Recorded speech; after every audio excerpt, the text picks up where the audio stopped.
If you are new to our channel, please hit the subscribe button for more scary horror video. Prologue.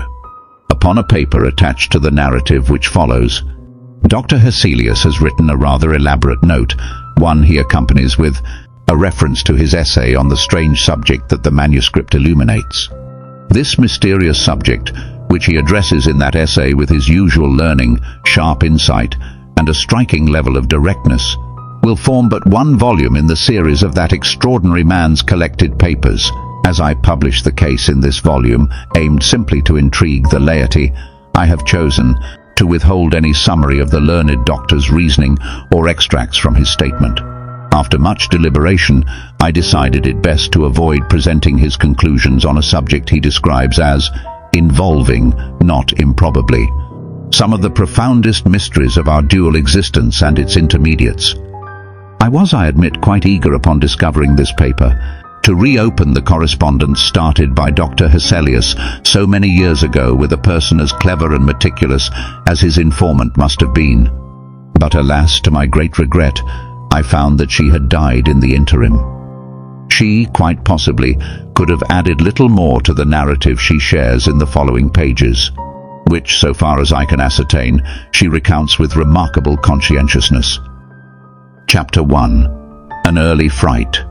In Styria, we, though by no means magnificent people, inhabit a castle, or schloss. A small income in that part of the world goes such a long way. 800 or 900 a year. Does wonders. Scanty as it might seem among wealthy people back home, here it's enough. My father is English, and I bear an English name, though I've never seen England. But here, in this lonely, primitive place, where everything is so marvelously cheap, I honestly don't see how even a fortune could materially add to our comforts or our little luxuries. My father, once in the Austrian service, retired with a pension and his patrimony and managed to buy this feudal residence. Along with the small estate on which it stands, what a bargain. Nothing could be more picturesque or more solitary. The schloss stands on a slight rise in a forest. The road, old and narrow, passes in front of its drawbridge, never raised in my time, and its moat, stocked with perch and sailed over by swans. White fleets of water lilies float on its surface. Above all this, the schloss rises with its many-windowed front, its towers, and its Gothic chapel. The forest opens into a beautifully irregular glade before the gate, and to the right, a steep Gothic bridge crosses a stream that winds, in deep shadow, through the wood. I've said it's lonely here. Judge for yourself. Looking out from the hall door towards the road, the forest stretches for 15 miles to the right and 12 to the left. The nearest inhabited village? It's about 7 English miles away to the left. The nearest schloss with any history is that of old General Spielsdorf, nearly 20 miles off to the right.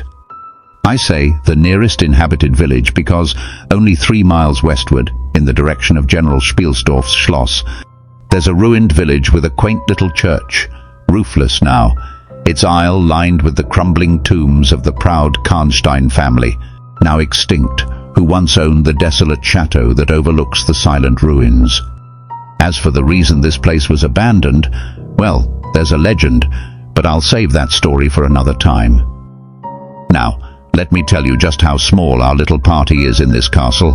I'm not counting the servants, or the few dependents who live in the attached buildings. It's just my father and me. Yes, listen and wonder. My father, kindest man on earth. Though he's growing old now, and I, just 19 at the time of this story. 8 years have passed since then. It was only my father and I in the schloss. My mother, a Styrian lady, died when I was an infant.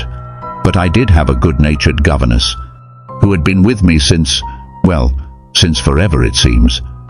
I honestly can't remember a time when her warm, familiar face wasn't in my life. This was Madame Perrodon, a native of Berne, whose kindness and care partly filled the void left by my mother, whom I don't even remember. I lost her so young. Madame Perrodon made a third at our little dinner table. Then there was a fourth, Mademoiselle de La Fontaine, a finishing governess, as you would call her. She spoke French and German, Madame Perrodon spoke French and broken English, and my father and I spoke English daily, partly from patriotism and partly to keep it alive among us. The result? A Babel. Strangers would laugh at our mixed languages, and I won't even attempt to reproduce it here. We had a few young lady friends about my age who would visit now and then for short or long stays, and sometimes I'd return their visits. These were our main social amusements. We did get the occasional visit from neighbours within 5 or 6 leagues, but otherwise my life was quite solitary, I assure you.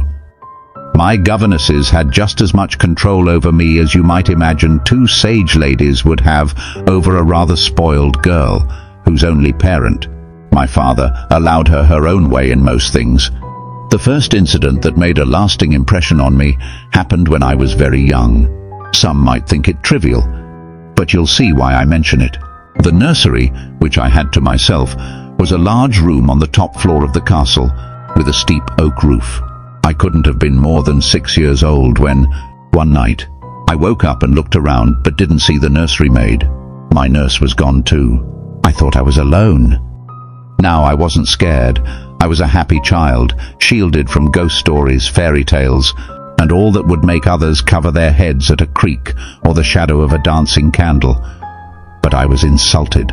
I felt neglected, and started to whimper, gearing up for a full-on wail, when suddenly I saw a solemn but very pretty face looking at me from beside the bed. It was a young lady kneeling with her hands under the coverlet. I looked at her, amazed, and stopped whimpering. She gently caressed me, lay beside me, and pulled me close, smiling. I felt instantly comforted and drifted off to sleep. But then I awoke with a start. It was as if 2 needles had pricked deep into my chest, and I cried out loudly. The lady pulled back, her eyes wide and fixed on me. Then she slipped to the floor, and I thought she hid under the bed. That was the first time I truly felt afraid, and I screamed with all my might. Nurse, nursery maid, housekeeper, all of them came running, and though they tried to soothe me, I could see the worry in their pale faces. They looked under the bed, around the room, peeking into cupboards. The housekeeper whispered to the nurse, "Feel along that hollow in the bed. Someone lay there. I swear it, the place is still warm." I remember the nursery maid petting me, and all 3 of them examining my chest, where I told them I'd felt the puncture, and then pronouncing, with relief, that there wasn't a mark on me. The housekeeper, along with the 2 other servants in charge of the nursery, stayed up all night. From that night on, someone always sat up with me in the nursery until I was about 14. I was so nervous for a long time after that. A doctor was called in, an elderly, pallid man. I still remember his long, severe face, pitted slightly from smallpox, and his chestnut wig. Every other day, for weeks, he came and gave me medicine, which I hated, of course. The morning after I saw that strange woman, I was in a state of terror. I couldn't bear to be left alone, even for a moment, daylight though it was. I remember my father coming to my bedside, talking cheerfully, asking the nurse all sorts of questions, and laughing heartily at one of her answers. He patted my shoulder, kissed me, and told me, "Don't be frightened. It was only a dream, and a dream can't hurt you." But his words didn't comfort me, because I knew the visit of that strange woman was not a dream. I was terribly frightened. The nursery maid tried to calm me, insisting it had been her who came to check on me, who lay down beside me, and that I must have been half dreaming not to recognize her face. Even the nurse backed her up, but it still didn't feel right to me. Later that day, I remember a venerable old man in a black cassock coming into the room with the nurse and housekeeper. He spoke kindly to them, and even more kindly to me, his face sweet and gentle. He told me they were going to pray, then joined my hands together and asked me to say softly, "Lord, hear all good prayers for us for Jesus' sake." I think those were his exact words. I repeated them to myself often after that, and my nurse made me say them in my prayers for years. I remember so vividly that thoughtful, sweet face of the white-haired old man in his black cassock as he stood in that high brown room, filled with clumsy furniture 3 centuries out of fashion, the scant light filtering in through the tiny lattice window. He knelt, and the three women knelt with him, praying in a low, earnest, quavering voice. To me, it felt like a long time. I can't remember much before that day, and for some time afterward it's all a blur. But the scenes I've just described, they're as vivid as pictures in a phantasmagoria, floating in darkness. Chapter 2. A Guest. I am now going to tell you something so strange you'll need all your faith in my honesty to believe it. It is true. Nonetheless, truth of which I was an eyewitness. It was a sweet summer evening, and my father had asked me, as he sometimes did, to take a little stroll with him along that beautiful forest path in front of the Schloss. General Spielsdorf cannot come to us as soon as I'd hoped, he said as we walked. The General was to have paid us a visit for several weeks, and we had expected him the next day. He was to have brought his niece and ward, Mademoiselle Reinfeldt, a young lady I had never met, though I'd heard she was delightful.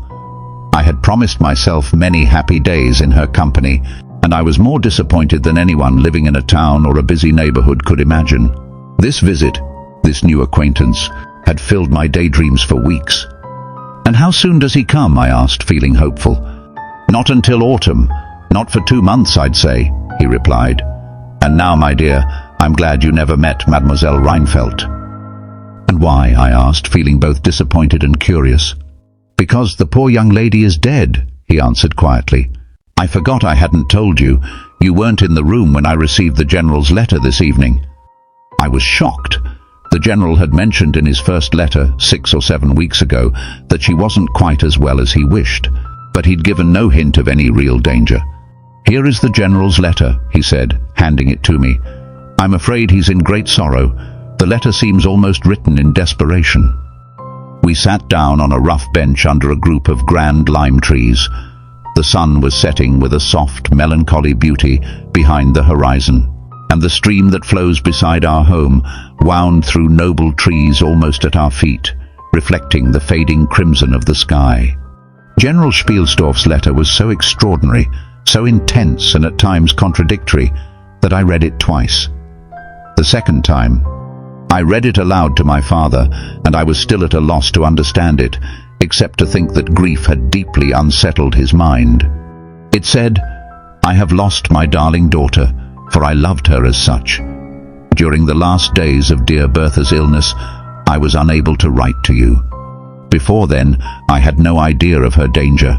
I have lost her, and now I learn everything, too late. She died in the peace of innocence, in the radiant hope of a blessed future, but the fiend who exploited our blind hospitality is to blame for it all.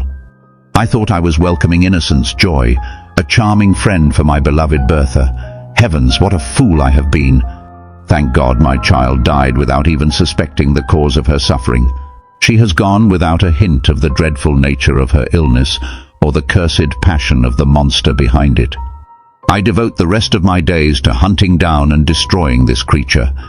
I've been told I might yet achieve this righteous and merciful goal, but right now I see hardly a glimmer of light to guide me.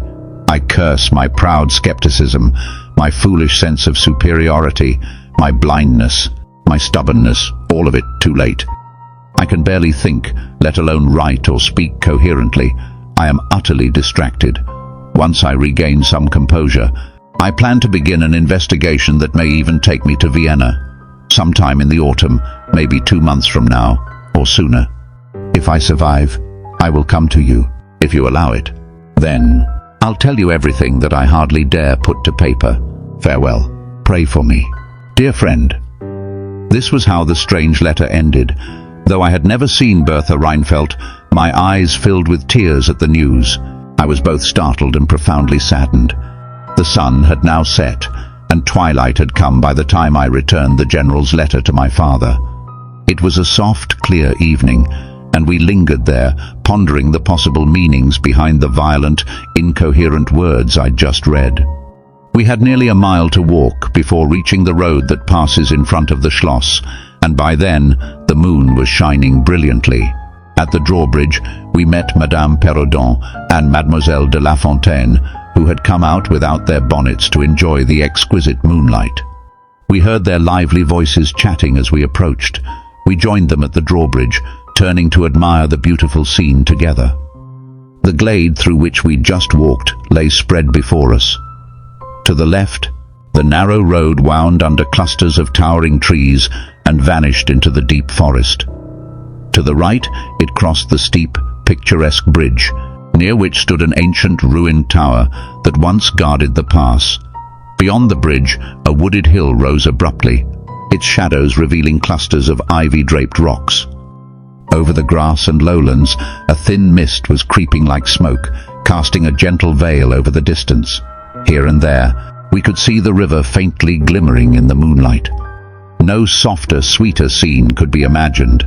The sad news I'd just heard tinged it with melancholy, yet nothing could disturb the profound serenity, the magical beauty, and the hazy enchantment of that landscape.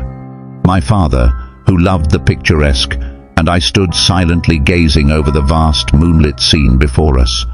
The two governesses, standing just behind us, chattered about the view and waxed eloquent over the moon. Madame Perrodon, plump, middle-aged, and ever so romantic, sighed and spoke in poetic tones. Mademoiselle de La Fontaine, on account of her German father, claimed to have a psychological and mystical insight.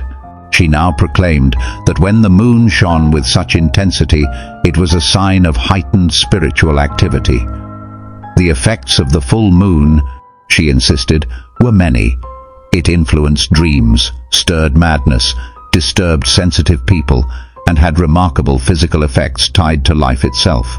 She recounted how her cousin, a mate on a merchant ship, once fell asleep on deck under a bright full moon, his face fully exposed to its light.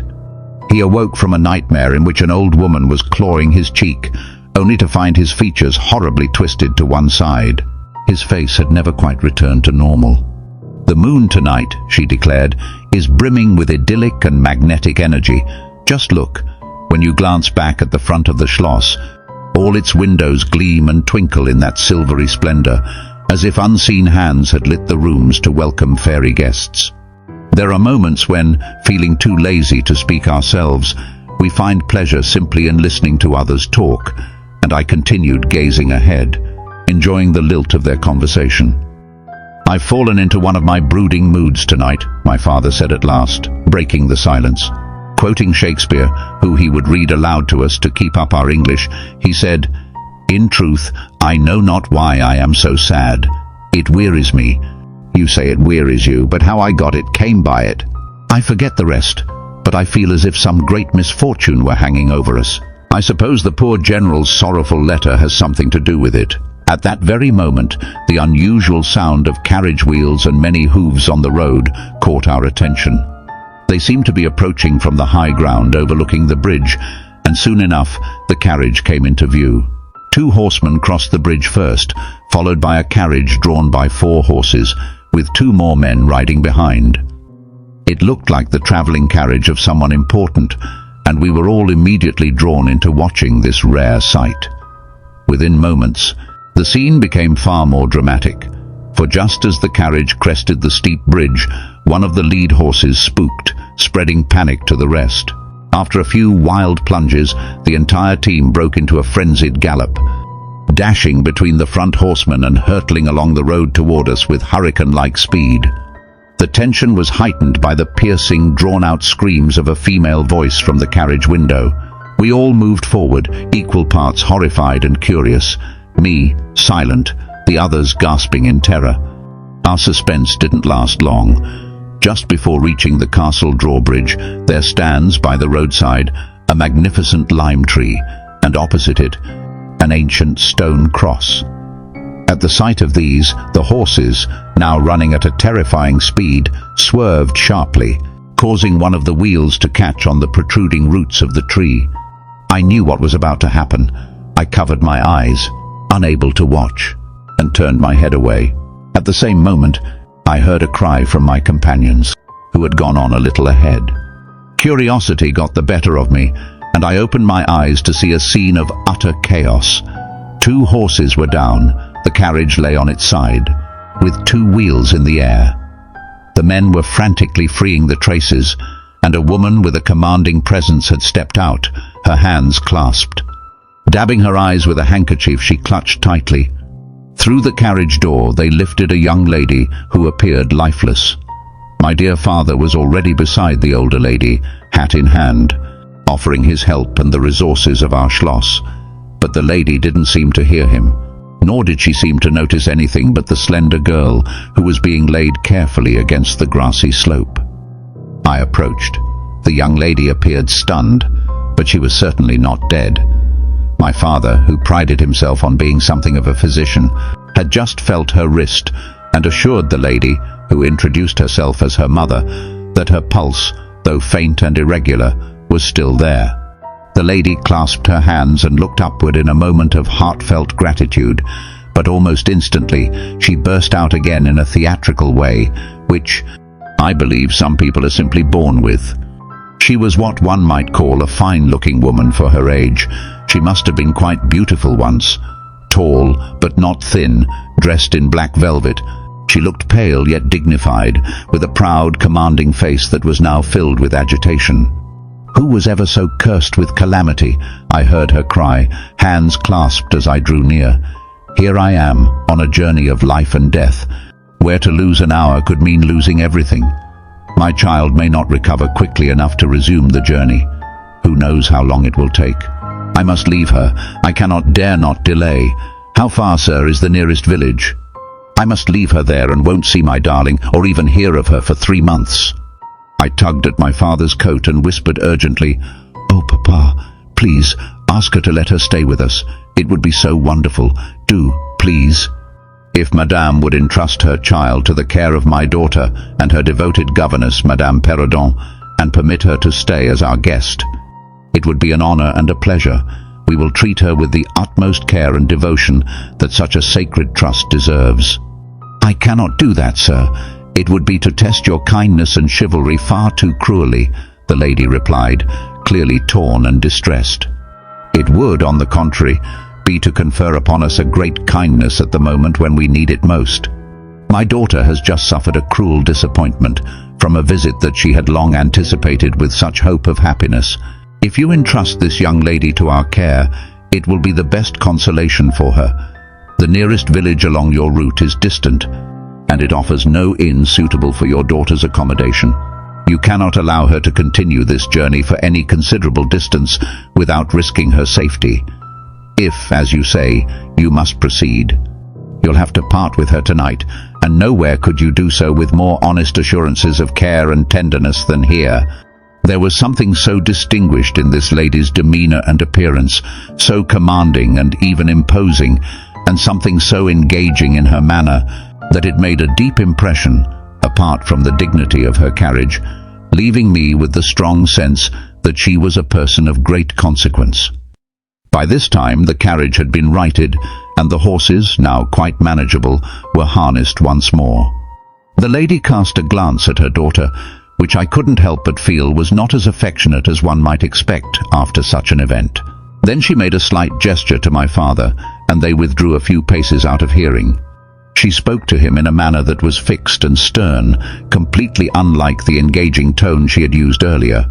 I was astounded that my father didn't seem to notice the change, and I was consumed by curiosity to understand what it was she was speaking so urgently, almost in his ear, with such rapidity. It was only 2 or 3 minutes at most before she turned and, with a few quick steps, approached her daughter, who was being supported by Madame Perrodon. She knelt beside her for a moment and whispered what I assumed to be a quiet blessing in her ear. Then, hastily kissing her, she stepped into the carriage. The door slammed shut, the footmen, in their grand livery, mounted behind, and the outriders spurred their horses. The postilions cracked their whips, the horses lunged forward, and the carriage took off in a furious canter, soon to break into a full gallop again. The 2 horsemen in the rear followed closely, matching the speed as the carriage vanished into the night. Chapter 3. We compare notes. We followed the carriage with our eyes until it vanished swiftly into the misty woods. Even the sounds of the hooves and wheels faded away into the silent night air. Nothing remained to assure us that the entire episode had not been a fleeting illusion, nothing but the young lady herself, who, just at that moment, opened her eyes. I couldn't see her face as it was turned away, but she lifted her head, glancing around. In a soft, plaintive voice, I heard her ask, "Where is Mamma?" Our kind Madame Perrodon answered her gently, offering some soothing words. Then I heard her ask, "Where am I? What is this place?" And after a moment she added, "I don't see the carriage. And Matska, where is she?" Madame Perrodon answered each question as best she could, and slowly the young lady seemed to recall how the mishap had occurred. She was relieved to hear that no one in or accompanying the carriage was hurt. But when she learned that her mother had left her here until her return in about 3 months, she began to weep. I was about to offer my own consolations alongside those of Madame Perrodon when Mademoiselle de La Fontaine gently placed a hand on my arm, saying, "Don't approach. One at a time is all she can manage right now. Too much excitement might overwhelm her." As soon as she settled in bed, I thought, I'll sneak up to her room and check on her. Meanwhile, my father had sent a servant on horseback to fetch the physician, who lived about 2 leagues away, and a bedroom was already being prepared for the young lady. With Madame's help, the stranger rose, and leaning on her arm, slowly walked across the drawbridge and into the castle gate. In the hall, the servants awaited her arrival and promptly escorted her to her room. The room we usually occupied as our drawing room was long, with 4 windows overlooking the moat and drawbridge, offering a view of the forest I had just described. The room was furnished with old carved oak pieces, large ornate cabinets and chairs cushioned in deep crimson Utrecht velvet. The walls were covered in rich tapestry, bordered by grand gilded frames with life-sized figures dressed in ancient curious costumes. The scenes depicted hunting, hawking, and other festive moments. Though stately, it was a wonderfully comfortable room. Here we enjoyed our tea, for my father, in his usual patriotic spirit, insisted that the national beverage appear regularly alongside our coffee and chocolate. We sat here that night, candles aglow, discussing the evening's strange adventure. Madame Perrodon and Mademoiselle de La Fontaine were both with us. The young stranger had barely lain down in bed when she drifted into a deep sleep, and the ladies had left her in the care of a servant. "How do you like our guest?" I asked as soon as Madame entered. "Tell me everything about her." "I like her very much," replied Madame. "She's, I almost think, the prettiest creature I've ever seen, about your age, and so gentle, so nice." "She's absolutely beautiful," added Mademoiselle, who had stolen a glance into the stranger's room. "And such a sweet voice," Madame Perrodon chimed in. "Did you notice a woman in the carriage?" asked Mademoiselle. "After it was set up right again, she didn't get out, but only looked through the window." "No, we didn't see her." Mademoiselle described a hideous black woman with a colored turban on her head, who peered constantly from the carriage window, nodding and grinning derisively at the ladies, her eyes gleaming and her large white eyeballs glaring, her teeth clenched as if in fury. "Did you notice how dreadful the servants looked?" Madame asked. "Yes," my father replied, just entering the room. "Ugly, hangdog-looking fellows, the worst I've seen in my life. I hope they don't rob the poor lady in the forest, but they were efficient rogues. They set everything right in no time." "I dare say they're worn out from travelling too long," said Madame reassuringly. "Besides looking wicked, their faces were so strangely lean, dark and sullen. I'm very curious, I admit, but I suppose the young lady will tell you all about it tomorrow, if she's feeling well enough." "I don't think she will," my father said with a mysterious smile and a slight nod, as if he knew more than he cared to share. This only made us even more curious about what had passed between him and the lady in black velvet during that brief, intense conversation before her departure. We were barely alone when I begged him to tell me. He didn't need much urging. "There's no reason I shouldn't tell you." She expressed reluctance about burdening us with her daughter's care, saying she was in delicate health and nervous, but not prone to any sort of fit, he added with emphasis, and certainly not to any hallucinations. She was, she assured me, perfectly sane. "How odd to say all that," I interrupted. "It was so unnecessary." "Indeed, but say it she did," he laughed. "And since you want to know every detail, which is really very little, I'll tell you." She then said, "I am on a journey of vital importance." She emphasized that. "A journey that must be swift and secret. I will return for my child in 3 months. In the meantime, she will remain silent about who we are, where we're from, and where we're going." That's all she said. She spoke in flawless French, and when she said the word secret, she paused for a few seconds, looking at me very sternly. I believe she places great importance on that. You saw how quickly she left. I only hope I haven't done something foolish by agreeing to take care of the young lady. For my part, I was thrilled. I was dying to see and speak with her, only waiting for the doctor's permission. You, who live in towns, can have no idea how momentous the arrival of a new friend is in a place as secluded as ours. The doctor didn't arrive until nearly 1 o'clock, but I could no more have gone to bed and slept than I could have caught, up to the carriage that had whisked away the mysterious lady in black velvet. When the doctor finally came down to the drawing room, he reported very favorably on his patient. She was now sitting up, her pulse steady, and seemed perfectly well. She had sustained no injury, and the minor shock to her nerves had passed harmlessly. There could be no harm, certainly, in my seeing her if we both wanted it. So, with his approval, I sent a message at once, asking if she'd allow me to visit her for a few minutes in her room. The servant returned almost immediately with her reply. She wanted nothing more. You can be sure I didn't waste a moment in accepting this invitation. Our visitor lay in one of the most beautiful rooms in the Schloss. It was perhaps a touch stately. A somber tapestry hung opposite the foot of the bed, depicting Cleopatra with the asps to her bosom and other solemn, faded classical scenes adorned the other walls. But there was enough gold carving and rich color in the decorations to lift the gloom of the old tapestry.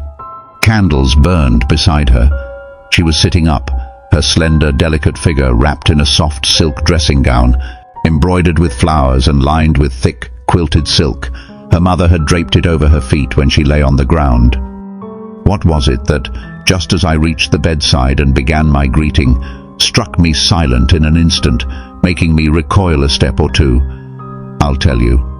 I saw the very face that had appeared to me in childhood, in the dead of night, the face that had remained so fixed in my memory, haunting me for years, a secret terror I kept from everyone.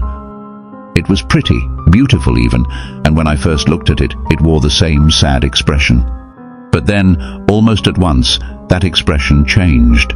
It softened into a strange, fixed smile of recognition. A full minute passed in silence before she finally spoke. I couldn't. "How wonderful!" she exclaimed. "12 years ago I saw your face in a dream, and it has haunted me ever since." "Wonderful indeed," I echoed, fighting to overcome the horror that had momentarily stolen my voice. 12 years ago, in vision or reality, I saw you. I could never forget your face. It has stayed with me ever since." Her smile softened. Whatever strange quality I'd imagined in it was gone, replaced by a warm prettiness, her cheeks dimpling in an intelligent, friendly way. Feeling reassured, I gathered myself and spoke in a warmer tone, bidding her welcome and expressing how glad we were at her unexpected arrival, and especially what happiness it brought me. As I spoke, I took her hand. Shy, as people in solitude tend to be, yet emboldened by the moment, I felt more eloquent than usual. She pressed my hand, resting hers gently upon it, and her eyes glowed as she glanced quickly into mine, smiling and blushing. She answered my welcome very sweetly. I sat down beside her, still marveling, and she began, "I must tell you about my vision of you. It's so strange that you and I should have each dreamed so vividly of the other, seeing each other as we are now, though we were mere children then.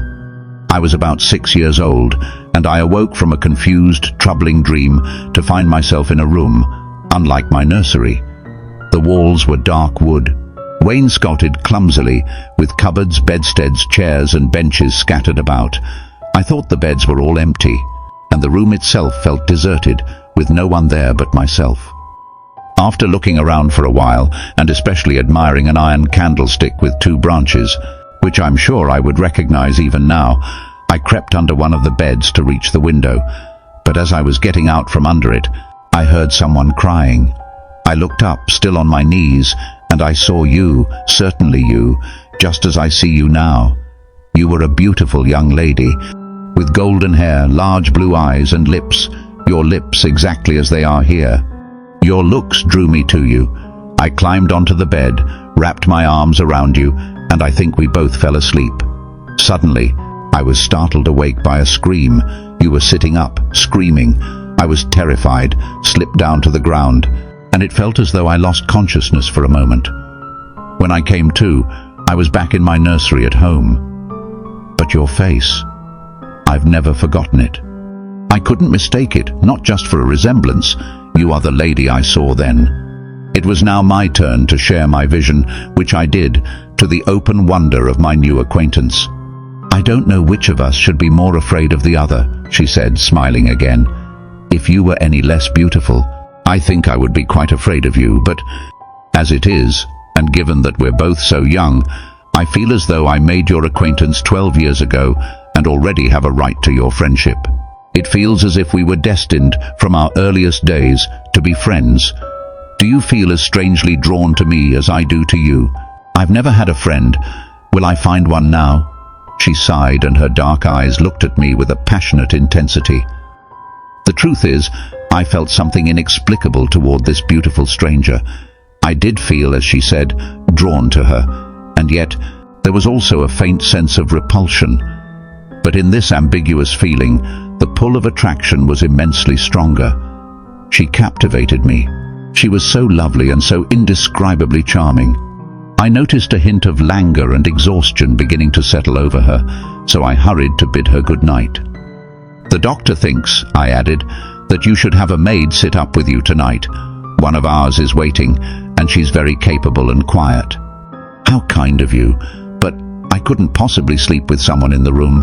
I've never been able to. I won't need any assistance, and, may I admit something silly, I have a terrible fear of robbers. Our house was robbed once. 2 servants were murdered, so now I always lock my door. It's become a habit, and you look so kind, I know you'll understand. I see there's a key in the lock. She held me close in her delicate arms for a moment and whispered in my ear, "Good night, darling. It's so hard to part with you, but good night. Tomorrow, but not too early, I'll see you again." She sank back against the pillow with a sigh, her beautiful eyes following me with a warm, melancholy gaze, and murmured again, "Good night, dear friend." Young people often like, even love, on impulse. I was flattered by the evident, though as yet undeserved, fondness she showed me. I enjoyed the ease and trust with which she immediately welcomed me into her life. She seemed determined that we should be the closest of friends. The next day came, and we met again. I was thrilled by her company, at least in many ways. Her beauty was undiminished by the light of day. She was certainly the most enchanting creature I had ever seen, and the unsettling memory of her face from my childhood dream had softened, no longer carrying the shock of our first encounter. She admitted that she, too, had felt a strange jolt upon seeing me, the same faint aversion mingling with her admiration. Now, we laughed together at our brief moments of horror. Chapter 4. Her Habits, a Saunter. I told you I was charmed with her in most particulars, yet there were some that didn't please me quite as well. She was tall, above the middle height of women. I'll start by describing her. She was slender, wonderfully graceful. Her movements were languid, almost too languid, but there was nothing else about her that suggested an invalid. Her complexion was rich, brilliant. Her features were small, perfectly formed. Her eyes, large, dark, lustrous, and her hair, it was magnificent.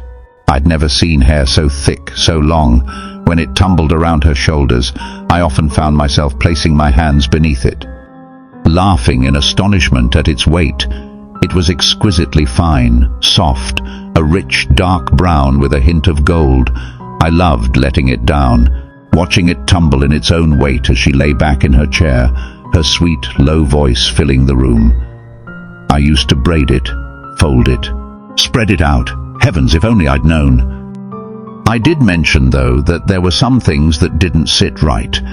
While her confiding nature won me over the first night I saw her, I soon discovered she maintained an unyielding reserve about herself, her mother, her past, everything really connected to her life. I know it sounds unreasonable, and perhaps I ought to have respected the solemn instructions from the lady in black velvet. But curiosity is a relentless thing, and what girl can stand to be baffled by another? What harm could it do to tell me the answers I so desperately wanted? Did she not trust my good sense or my honor? Why wouldn't she believe me when I swore that I wouldn't breathe a word to any living soul?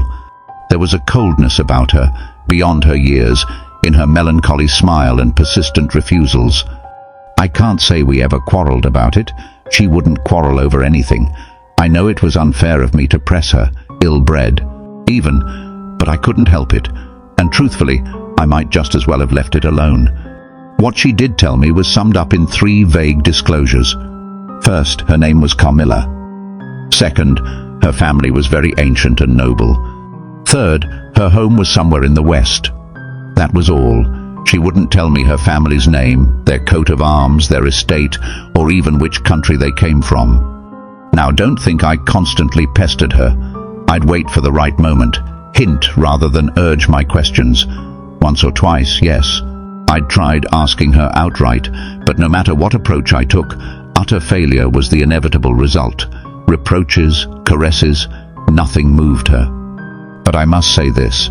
Her evasion was always wrapped in a pretty melancholy, with so many passionate declarations of affection and trust in my honor, and promises that one day I'd know everything, that I could never stay upset for long. She'd place her slender arms around my neck, draw me close, pressing her cheek to mine, and murmur in my ear, "Dearest, your little heart is wounded. Don't think me cruel. I must obey the irresistible law of my strength and weakness. If your heart is wounded, my wild heart bleeds with yours. I live in your warm life, and you shall die, sweetly die, into mine. I can't help it. As I draw close to you, you too will draw close to others, and learn the rapture of that cruelty which is also love. So, just for now, seek to know no more of me and mine. Trust me with all your heart." After speaking such rhapsodies, she'd hold me close in a trembling embrace, her lips brushing softly against my cheek. Her agitations, her language were entirely incomprehensible to me. From these foolish embraces, which I admit weren't very frequent, I often wanted to free myself, but my strength seemed to vanish. Her whispered words felt like a lullaby, soothing my resistance into a trance, one I only came out of when she let go. In those mysterious moods, I didn't like her. I felt a strange, thrilling excitement that was, at times, pleasurable, yet tinged with a vague fear and disgust.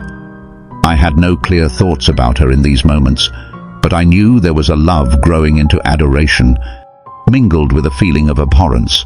It's a paradox, I know, but I can't explain it any other way. Now I write, more than 10 years later, my hand trembling, a horrible confusion clouding certain memories of that ordeal, though my recollection of the main events remains sharp and vivid. But I suspect in all lives there are certain emotional scenes, ones that rouse our passions the most fiercely, which remain the faintest and most dimly remembered. Sometimes, after hours of apathy, she'd take my hand, pressing it fondly again and again, blushing, gazing at me with her dark, burning eyes. Her breathing so fast, it made her dress rise and fall with her turmoil. It was the ardor of a lover. It embarrassed me. It was repulsive and yet overpowering. Her hungry eyes followed me, her lips brushing my cheek, and she'd whisper, almost sobbing, "You are mine, you shall be mine, we are one, forever." Then she'd throw herself back in her chair, covering her face with her hands, leaving me trembling. "Are we related?" I'd ask. "What do you mean by this? Do I remind you of someone you loved? You mustn't. I hate it. I don't know you. I don't even know myself when you look and talk this way." She'd sigh, turn away, and drop my hand. These extraordinary displays, I struggled to explain. Was she, despite her mother's denials, insane, subject to brief fits of madness? Or was there some disguise, a hidden romance? I'd read such tales in old stories, What if some young lover had entered our home in disguise?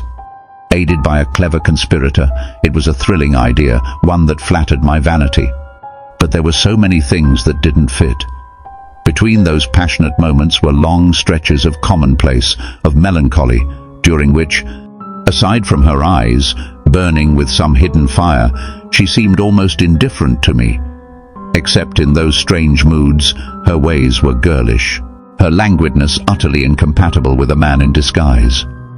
In some respects, her habits were odd, perhaps not so strange to a town lady like you, but to us rustic folks, they seemed peculiar. She would come down very late, never before 1 o'clock, have a cup of chocolate but eat nothing. Then we'd go out for a walk, though it was little more than a saunter, as she seemed to tire almost immediately. Either she'd head back to the Schloss, or sit on one of the benches dotted among the trees. This physical languor, however, was in stark contrast to her mind, which was always lively. She was an animated talker, sharp and intelligent. Sometimes she'd let slip a mention of her home, hinting at strange customs and ways we'd never heard of. And I began to think her native country was farther away than I'd first imagined. One afternoon, as we sat under the trees, a funeral passed by. It was for a young girl, the daughter of one of the forest rangers, whom I'd often seen. Her poor father walked behind her coffin, heartbroken. She was his only child. Peasants followed 2 by 2, singing a funeral hymn. I rose out of respect and joined in the hymn they sang so sweetly. Suddenly my companion shook me, a bit roughly. I turned, surprised. She said brusquely, "Don't you see how discordant that is?" "I think it's very sweet, actually," I replied, annoyed at her interruption and uncomfortable that the mourners might notice her disrespect. I resumed singing, only to be interrupted again. "You're piercing my ears," said Carmilla, almost angrily, covering her ears with her fingers. "And how do you know that your religion and mine are the same? Your rituals wound me. I hate funerals. Such a fuss. Everyone must die. Why not rejoice? All are happier when they do. Let's go home." "My father's gone on with the clergyman to the churchyard. I thought you knew she was to be buried today." "She?" Carmilla flashed her fine eyes at me. "I don't bother myself with peasants. I don't even know who she is." "She's the poor girl who thought she saw a ghost 2 weeks ago. She's been dying ever since, until yesterday when she finally passed." "Stop. Don't say another word about ghosts. I'll never sleep tonight if you do. I hope it's not a plague or fever coming. All of this is starting to look suspiciously like one," I continued. "The swineherd's young wife died just last week. She claims something grabbed her by the throat as she lay in bed, nearly strangling her. Papa says such terrible delusions sometimes come with certain fevers. She was perfectly well the day before, but then she weakened and died within the week. Well, I hope her funeral's over, her hymn sung, and our ears spared that discord and noise. It's made me so nervous. Sit here with me. Close, hold my hand, press it hard, harder." We had moved slightly away and found another seat. She sat down. Her face changed in a way that both alarmed and terrified me. It darkened, turning horribly livid, her teeth and hands clenched, and she frowned, compressing her lips, staring at the ground at her feet. Her entire body shook with an uncontrollable shudder, as if in the grip of a fever. She seemed to be straining every ounce of her energy to fight off a fit, breathing heavily. Finally, a low, convulsive cry of pain escaped her, and gradually the hysteria passed. "There, that's what happens when people strangle you with hymns," she muttered at last. Hold me still, it's passing away." And slowly, it did. Perhaps in an effort to lift the dark impression her episode had left on me, she became unusually lively and chatty, and together we made our way home. This was the first time I'd seen any sign of the delicate health her mother had mentioned. It was also the first time I'd seen her display even a hint of temper. Both moods faded like a summer cloud, and only once afterward did I see another flicker of anger from her. I'll tell you how it happened. We were standing at one of the long drawing-room windows when a familiar figure entered the courtyard over the drawbridge, a wanderer who visited the Schloss twice a year. It was the hunchback, a man with the sharp, lean features so common to his kind. He wore a pointed black beard and grinned from ear to ear, flashing white teeth. Dressed in buff, black and scarlet, he was strapped with countless belts and bands holding every kind of oddity. Behind him, he carried a magic lantern and 2 boxes, one containing a salamander and the other a mandrake.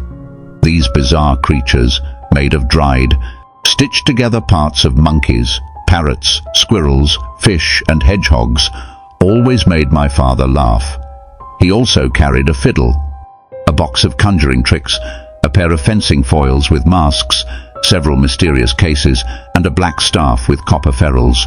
His companion was a scruffy dog that stopped suspiciously at the drawbridge and soon began howling mournfully. Meanwhile, the mountebank, standing in the center of the courtyard, raised his grotesque hat and made us an exaggerated bow, greeting us with a flood of compliments in terrible French and not much better German. Then, taking out his fiddle, he began to scrape a lively tune, singing along in cheerful discord, dancing with absurd, animated gestures that made me laugh despite the dog's mournful howling. Then he approached the window, grinning and bowing, his hat in one hand, his fiddle under his arm, launching into a breathless stream of self-promotion. He listed his talents, his many wonders, and the curiosities he could display at our request. "Will your ladyships be pleased to buy an amulet against the upire, who's prowling these woods like a wolf?" he asked, dropping his hat to the ground. "They're dying left and right, and here is a charm that never fails. Pin it to your pillow, and you may laugh in his face." These charms were oblong slips of vellum covered in strange ciphers and diagrams. Carmilla instantly bought one, and so did I. He looked up and we smiled down at him, amused. At least I know I was. His piercing black eyes, as they scanned our faces, seemed to catch onto something, sparking his curiosity. In a flash, he unrolled a leather case filled with all sorts of odd little steel instruments. "Look here, my lady," he said, holding it up and addressing me. "I am, among other things, a dentist of some skill. Plague take the dog," he interjected, irritated. "Silence, beast. He howls so loud that your ladyships can barely hear me. Now, your noble friend. The young lady at your right has the sharpest little tooth, long, thin, pointed like an awl, like a needle. Ha ha! With my sharp eyes, I spotted it clearly. Now, if it happens to pain the young lady, and I think it might, here I am, with my file, my punch, my nippers. I can make it round and smooth if her ladyship pleases, no more like the tooth of a fish, but like that of a beautiful young lady.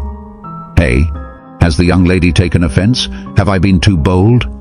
Carmilla looked furious as she drew back from the window. "How dare that wretch insult us so? Where is your father? I'll demand he punish him. My father would have had him tied up at the pump, flogged with a cart whip and burnt to the bone with the cattle brand." She retreated from the window a few steps and sat down, barely out of sight of the offender, before her anger began to subside as suddenly as it had flared up. Soon she had returned to her usual calm, seeming to forget the little hunchback and his antics entirely. My father was rather downcast that evening. On joining us, he mentioned that another case, similar to the 2 recent fatal ones, had just emerged.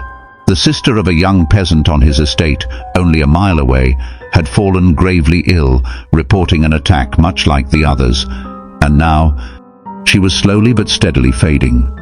All of this, my father said, can be explained by natural causes. These poor villagers infect each other with their superstitions, repeating in their minds the terrors that plagued their neighbors. "But that's exactly what makes it so frightening," Carmilla remarked. "Why so?" asked my father. "I'm so afraid of imagining I see such things. I think it would be just as bad as the reality. We are in God's hands. Nothing can happen without his permission, and all will end well for those who love him," my father said gently. "He is our faithful creator. He made us all, and he will take care of us." "Creator? Nature?" Carmilla replied to my dear father. "And this disease that's spreading, it's natural. Nature. All things come from nature, don't they? Everything in heaven, on earth and under the earth acts and lives as nature ordains. I think so." The doctor said he'd visit us today, my father added after a pause. I'd like to hear what he thinks of it all, and what he thinks we should do. Doctors have never done me any good, Carmilla remarked. Then you've been ill? I asked. More ill than you've ever been, she replied. Long ago. Yes, a long time ago. I suffered from this very illness, but I remember only the pain and weakness. It wasn't as terrible as other diseases. You were very young then. I suppose so.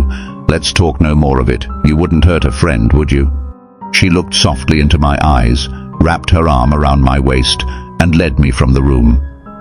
My father, busy with his papers, stayed by the window. Why does your papa want to frighten us? Carmilla asked with a sigh and a slight shiver. He doesn't, dear Carmilla. It's the furthest thing from his mind. Are you afraid, dearest? I'd be very afraid if I thought there was any real danger of being attacked, like those poor people. You're afraid to die? Yes, everyone is. But to die as lovers might, to die together, so that they might live together.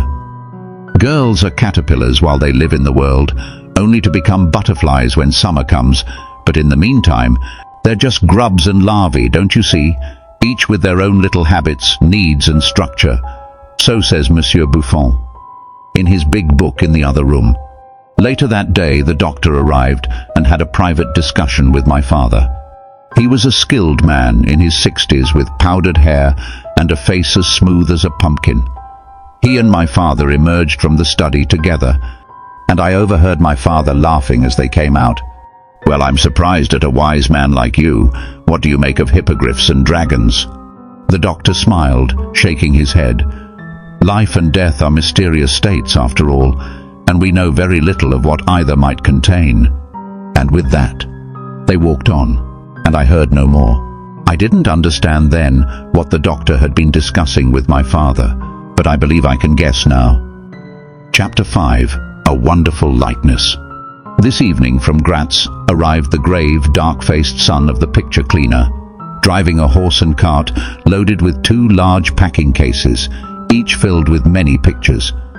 It was a journey of 10 leagues, and whenever a messenger came to the Schloss from our little capital of Graz, we'd all crowd around him in the hall, eager to hear the news.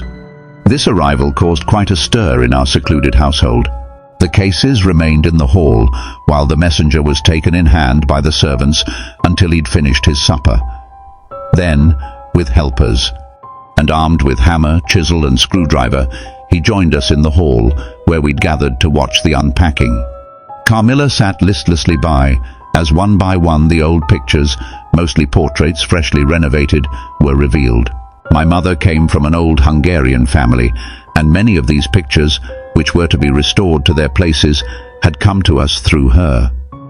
My father held a list in his hand, reading from it as the artist checked the corresponding numbers. I don't know if the paintings were particularly good, but they were certainly old, and some were curious.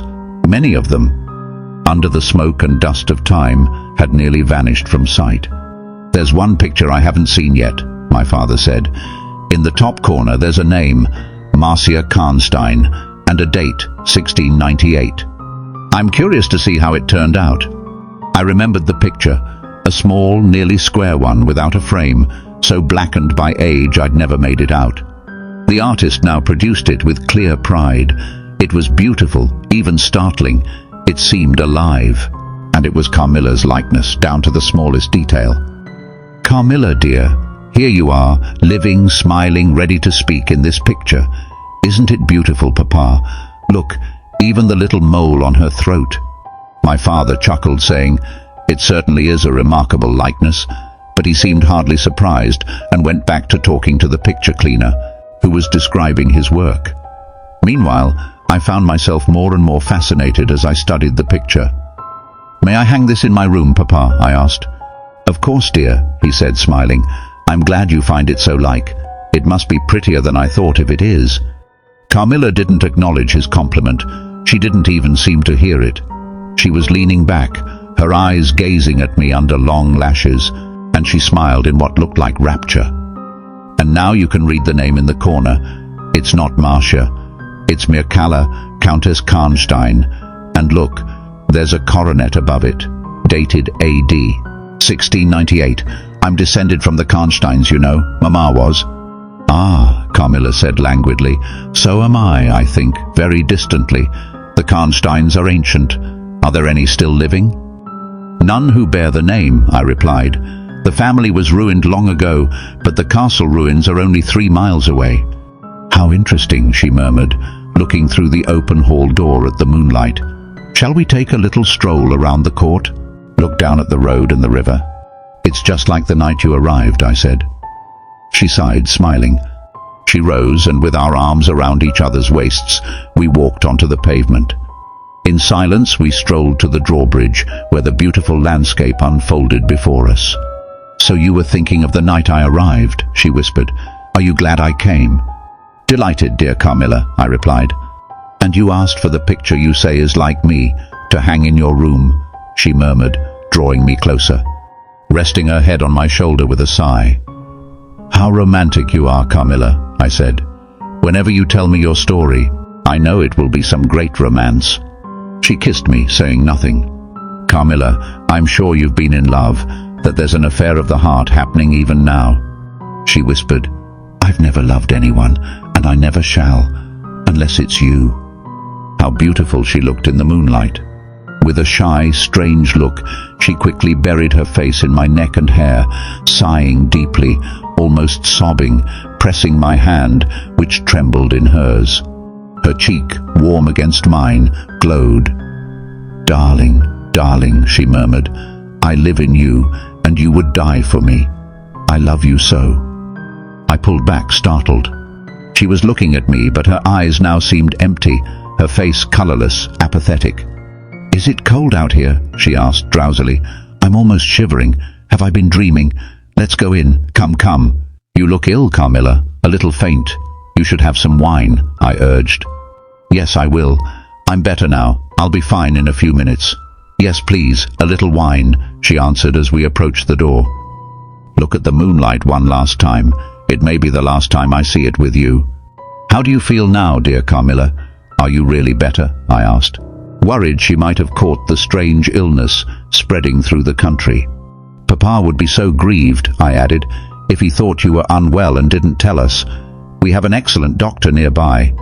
The same one who saw Papa today. I'm sure you do. And I know how kind you all are, but dear, I'm perfectly well again. There's never anything truly wrong with me, only a little weakness. People say I'm languid, that I can hardly walk as far as a child of 3. Now and then, my strength falters, and I become as you saw me, but I'm easily restored. In a moment I'm quite myself. See, I'm well already. And indeed, she seemed fine once more. We talked for a while longer. She was unusually animated. The rest of that evening passed without any recurrence of what I'd come to think of as her infatuations, her strange talk and looks, which embarrassed and sometimes even frightened me. But that night, an event occurred that changed the direction of my thoughts entirely, and even seemed to startle Carmilla's languid nature into sudden energy. Chapter 6. A Very Strange Agony. When we entered the drawing room and sat down with our coffee and chocolate, though Carmilla didn't touch any, she seemed quite herself again. Madame and Mademoiselle de La Fontaine soon joined us, and we made a little card party. My father came in during the game, calling it his dish of tea. When the game ended, he sat beside Carmilla on the sofa and asked with a touch of concern if she'd heard from her mother since arriving. She answered simply, no. Then he asked if she knew where a letter could reach her mother now. I cannot tell, she replied a bit ambiguously, but I've been thinking of leaving you. You've been too hospitable and kind. I've caused you such trouble, and I think I should take a carriage tomorrow and pursue her. I know where I'll ultimately find her, though I can't yet say where. You mustn't even think of such a thing, my father exclaimed to my great relief. We can't bear to lose you, and I wouldn't allow it.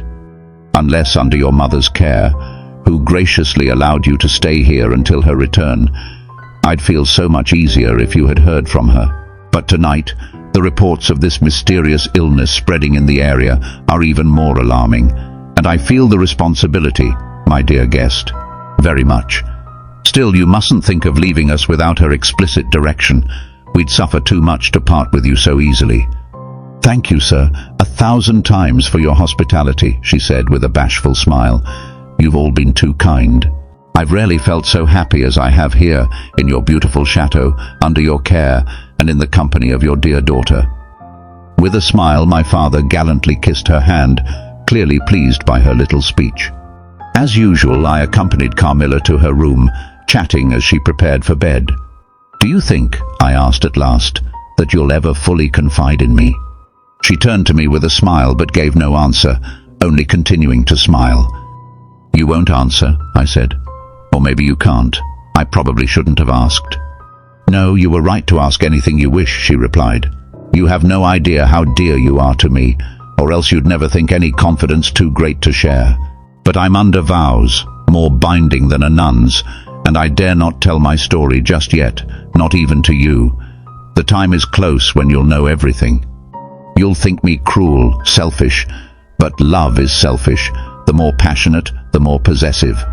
You can't imagine my jealousy. You must come with me, loving me even to death, or else hate me and still come, even if you hate me through death and beyond. There's no such word as indifference in my apathetic nature." "Carmilla, now you're talking nonsense again," I said hastily. "Not I, silly little fool that I am, full of whims. For your sake, I'll talk sensibly. Have you ever been to a ball?" "No, what's it like? It sounds wonderful." "It's been years, but I remember it well." I laughed. "You're not that old. You can't have forgotten your first ball." "I remember it clearly, but it's like seeing something through water, rippling, dense. There was something that night that muddled the memory, something that made the colors fade. I was nearly assassinated in my bed, wounded right here." She touched her breast, and I was never the same after. "Did you nearly die?" "Yes, it was a cruel love, a strange love that almost took my life. Love demands sacrifice. No sacrifice is complete without blood. Let's go to sleep now. I feel so lazy, I can hardly get up to lock my door." She lay with her tiny hands buried in her wavy hair, her head on the pillow, her glittering eyes watching me with a shy, mysterious smile I couldn't quite read. I wished her good night and crept from the room with an odd, unsettling sensation. I often wondered if our pretty guest ever said her prayers. I'd never seen her on her knees. She didn't come down for family prayers in the morning, nor did she leave the drawing room for evening prayers in the hall. If she hadn't once mentioned being baptized, I'd have doubted she was a Christian. Religion was a topic she never touched on, and if I'd known more of the world, her indifference wouldn't have surprised me as much. The precautions of the nervous are infectious, and over time I adopted Carmilla's habit of locking my bedroom door, even doing a quick check around the room to make sure there were no lurking intruders. With these wise measures taken, I got into bed and soon fell asleep, leaving a light burning as always, a habit I'd never break. And yet, dreams creep through walls, make dark rooms light and light rooms dark, and their people come and go as they please, mocking locksmiths. That night, I had a dream that marked the beginning of a strange agony. I can't call it a nightmare, for I knew I was asleep, but I was just as aware that I was in my room, in bed, exactly as I really was. I saw, or thought I saw, the room and its furniture just as I'd left it, though very dark. Then something began moving around the foot of my bed. I couldn't make it out at first, but then I saw it was a sooty black animal, like a monstrous cat. It seemed 4 or 5 feet long, its body stretching over the length of the hearthrug, pacing back and forth with the restless, sinister energy of a caged beast. I tried to cry out, but I couldn't. Its pace quickened, and the room grew darker, so dark I could only see its eyes. I felt it leap lightly onto the bed. The 2 broad, gleaming eyes came closer, and suddenly, a stinging pain shot through my chest as if 2 sharp needles had plunged deep into my flesh. I woke with a scream. The room was as I'd left it, lit by the candle that burned all night, and at the foot of the bed I saw a female figure in a dark, loose dress, her hair falling over her shoulders. She stood utterly still, like a block of stone, not a stir of breath in her body. As I stared, the figure seemed to shift, moving closer to the door, until it opened, and she slipped out. Finally, I could breathe, could move. My first thought was that Carmilla had played a trick and I'd forgotten to lock my door. I rushed to it and found it locked as usual from the inside. I didn't dare open it. I was horrified. I leapt back into bed, covering my head with the blankets, lying there more dead than alive until morning. Chapter 7. Descending. It would be futile to try to convey the horror I still feel when I recall that night. It was no fleeting terror like that of a bad dream. No. This fear seemed to grow deeper with time, leaving a dark shadow over the room and even the very furniture that surrounded the apparition. The next day, I couldn't bear to be alone for a moment. I thought of telling Papa, but for two opposite reasons, I held back. At times, I was afraid he'd laugh at me, and I couldn't stand the idea of my experience being treated as a joke. Other times, I feared he'd think I'd fallen victim to that mysterious illness haunting our area. I didn't believe this myself, but as he'd been in poor health recently, I dreaded upsetting him. I felt comforted enough with my kind companions, Madame Perrodon and the lively Mademoiselle de La Fontaine. They could tell I was troubled, and eventually I confided in them about what was weighing on my heart. Mademoiselle laughed, but I thought I saw a look of concern in Madame Perrodon's face. "By the way," Mademoiselle said, laughing, "they say the long lime tree walk behind Carmilla's window is haunted." "Nonsense," exclaimed Madame, frowning at the poor timing of such a topic. "And who told you that, dear?" "Martin. He said that twice when the old yard gate was being repaired. He came up before sunrise and saw a female figure walking down the lime tree avenue." "Well, he would, as long as there are cows to milk in the fields," scoffed Madame. "Perhaps, but Martin was terrified. I've never seen a man so frightened." "You mustn't say a word to Carmilla," I warned, "because she can see that walk from her window, and she's even more of a coward than I am." Carmilla came down later than usual that day. "I was so frightened last night," she confided as soon as we were alone. "I'm sure I'd have seen something dreadful if it weren't for that charm I bought from that poor hunchback I treated so badly. I dreamed of something black moving around my bed, and I woke up in utter terror. For a few seconds, I thought I saw a dark figure by the chimney, but when I touched the charm under my pillow, it vanished. I was certain that without it, something horrible would have appeared, and maybe even strangled me like those poor souls we've heard about. "Well, listen to this," I began, and shared my own adventure, at which Carmilla looked utterly horrified. "And did you have the charm near you?" she asked urgently. "No, I'd left it in a china vase in the drawing room, but after hearing this, I'll definitely keep it by me tonight." Looking back now, I don't know how I managed to overcome my fear enough to sleep alone in my room that night. I remember pinning the charm to my pillow. I fell asleep quickly and slept soundly, even better than usual. The next night, too, was just as peaceful. My sleep was deep, dreamless. Yet I woke with a sense of languor and a strange melancholy, though not unpleasant. It was almost luxurious. "Well, I told you so," Carmilla said when I told her about my quiet sleep. "I had a wonderful sleep myself." I pinned the charm to the breast of my nightdress. It was too far away the night before. I'm sure it's all in our heads, except the dreams. I used to think evil spirits made dreams, but our doctor told me otherwise. He said it's just a fever or some other illness that comes knocking, and if it can't enter, it passes on, leaving that scare behind.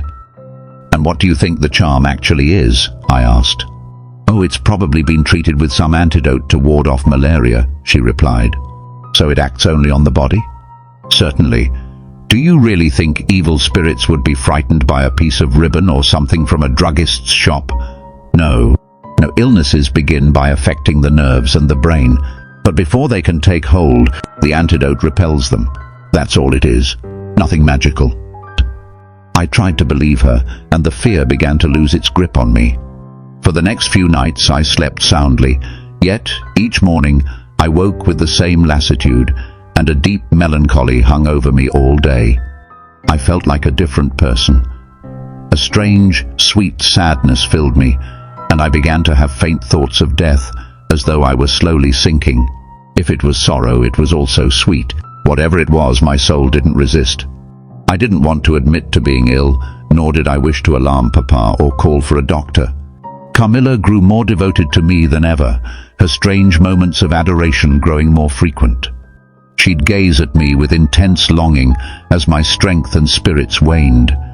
These moments felt like brief flashes of madness, shocking me each time. Unaware, I was now in a strange illness beyond anything I could have imagined. Its fascination more than made up for the weakness it brought. This attraction grew until a certain point, after which a sense of horror mingled with it, darkening and warping my entire experience.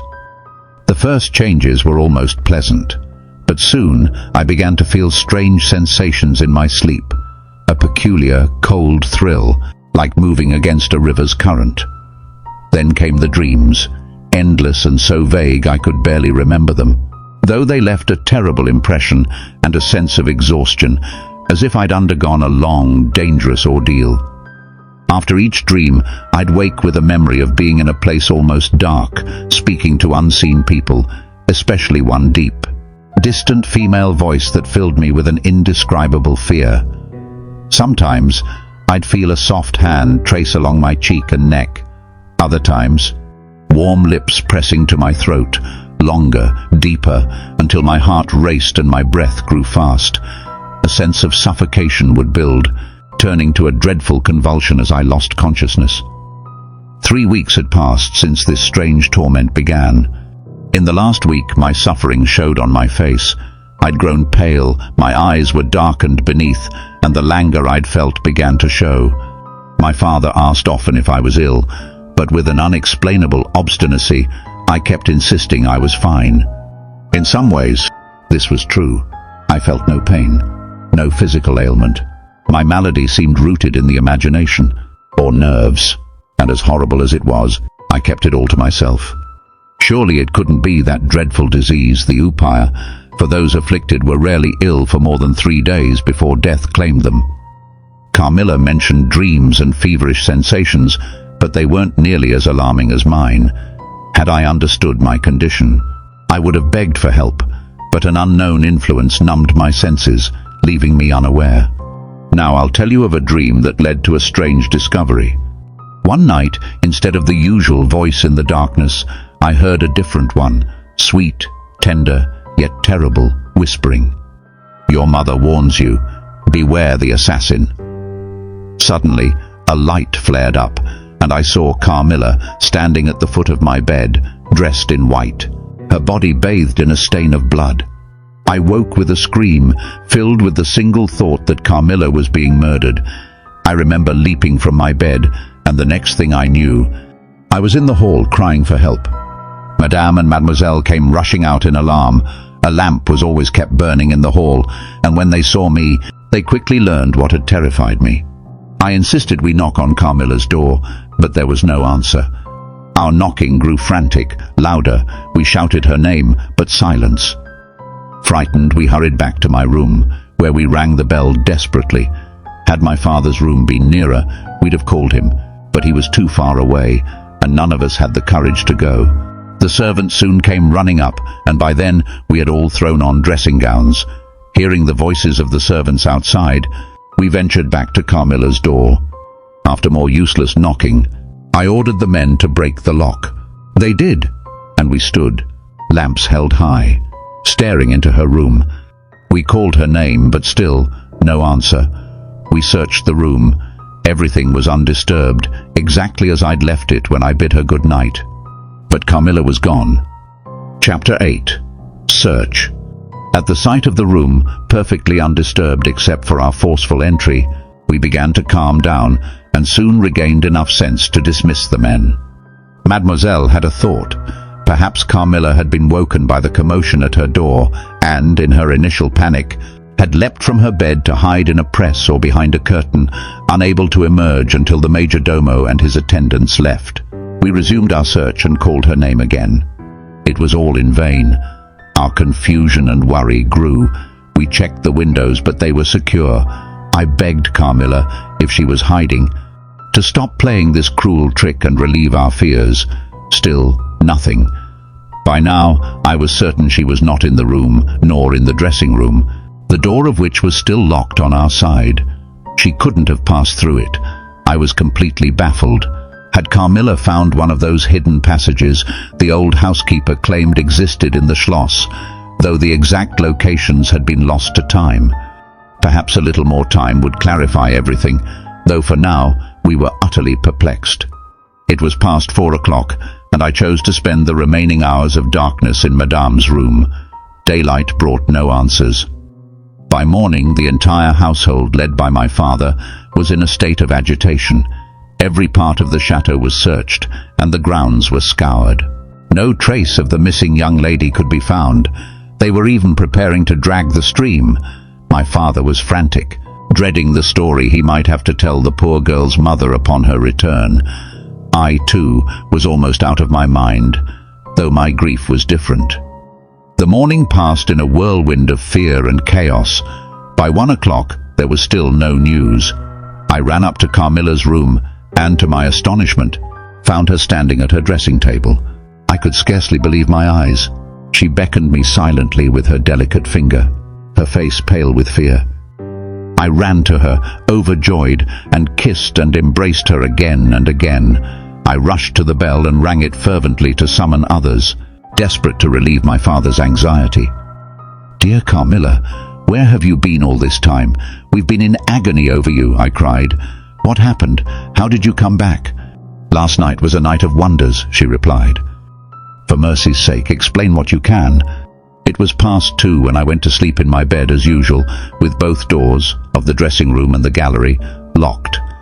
I slept uninterrupted, dreamlessly, as far as I know. But I woke just now on the sofa in the dressing room, with the door between the rooms open and the other door forced. How could all this happen without waking me? It must have been terribly noisy, and I wake at the slightest sound. How could I have been moved from my bed without noticing, I, who start at even the smallest stir? By this time, Madame, Mademoiselle, my father, and several servants had joined us in the room. Carmilla was immediately overwhelmed with questions. "Congratulations and welcomes." She repeated the same story, appearing as bewildered as the rest of us and unable to suggest any explanation. My father paced the room, thinking. I noticed Carmilla's eyes follow him briefly, casting a sly, dark glance. Once the servants had been dismissed and Mademoiselle left to fetch some valerian and sal volatile, only my father, Madame, and I remained with Carmilla. He approached her thoughtfully, took her hand gently, led her to the sofa, and sat down beside her. "Will you forgive me, my dear, if I venture a guess and ask a question?" "Who has a better right?" she replied. "Ask whatever you like, and I'll tell you everything. But my story is one of pure confusion and darkness. I know nothing. Ask whatever you please, but you know the restrictions Mamma has placed on me." "Perfectly, my dear child. I won't touch on any subjects your mother wishes us to avoid. Now, the marvel of last night lies in your being moved from your bed and room without waking, while the windows were secured, and both doors locked from the inside. Let me share my theory and ask you a question." Carmilla was leaning on her hand, looking downcast. Madame and I listened breathlessly. "Now my question is this. Have you ever been suspected of walking in your sleep?" "Never, since I was very young." "But you did sleepwalk when you were young?" "Yes, I've been told so often by my old nurse." My father smiled and nodded. "Well, here's what happened.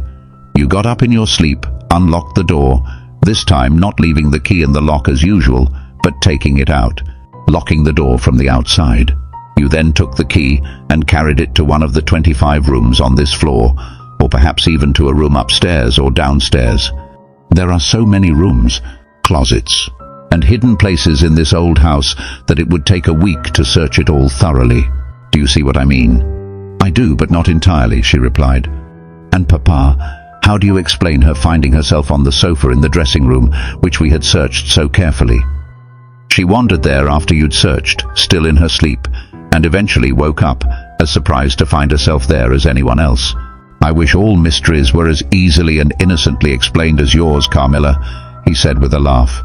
"So, we may congratulate ourselves that the most natural explanation involves no drugging, no tampering with locks, no burglars, poisoners, or witches, Nothing that should alarm Carmilla or any of us about our safety. Carmilla looked enchanting, her beauty enhanced by that graceful languor unique to her. I think my father was silently comparing her looks to mine, for he said, "I wish my poor Laura were looking more like herself," and he sighed.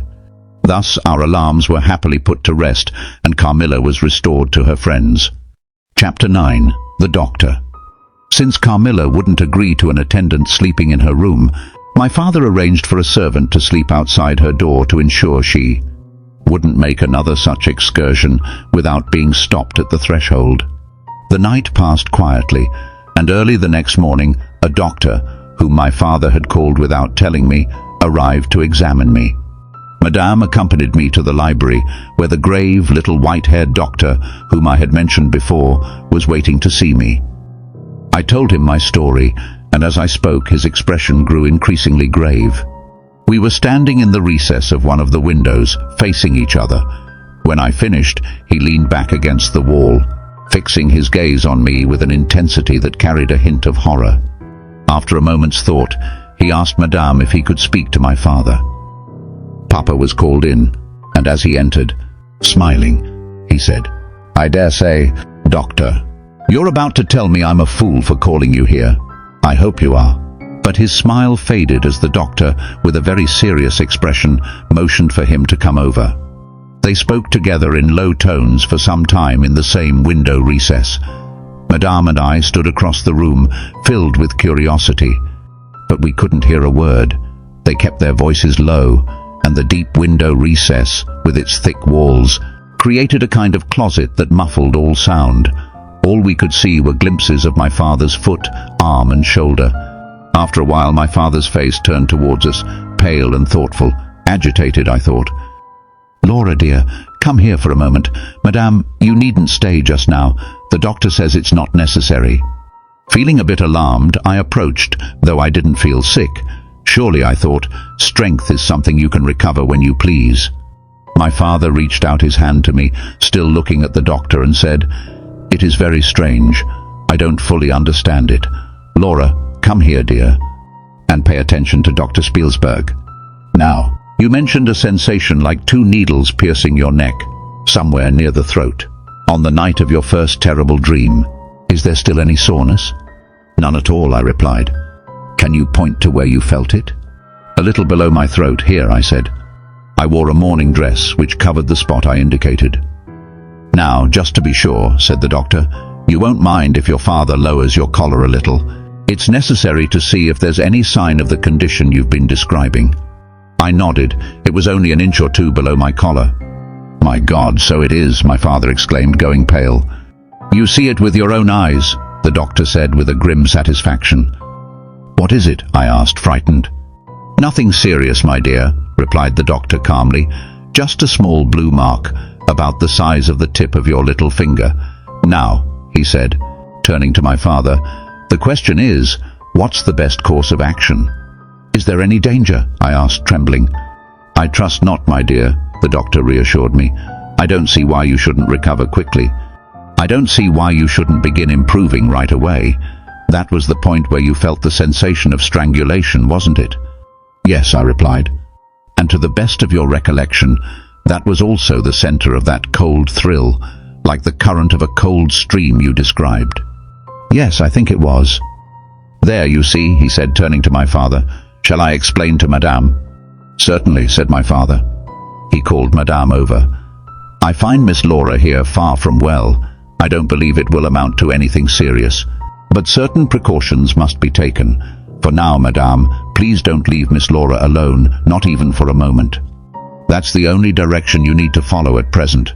It's essential." "We can rely on you, Madame," my father added. Madame readily promised her vigilance. "And you, dear Laura, I know you'll follow the doctor's instructions. I'll also need your advice on another patient," my father continued. "A young lady who's staying with us as a guest. Her symptoms resemble Laura's, though they're much milder. Since you're passing by again this evening, you could join us for supper, then examine her. She doesn't come down until the afternoon." "Thank you," said the doctor. "I'll return around 7 tonight." Then, after repeating their directions to Madame and me, my father left us and walked out with the doctor.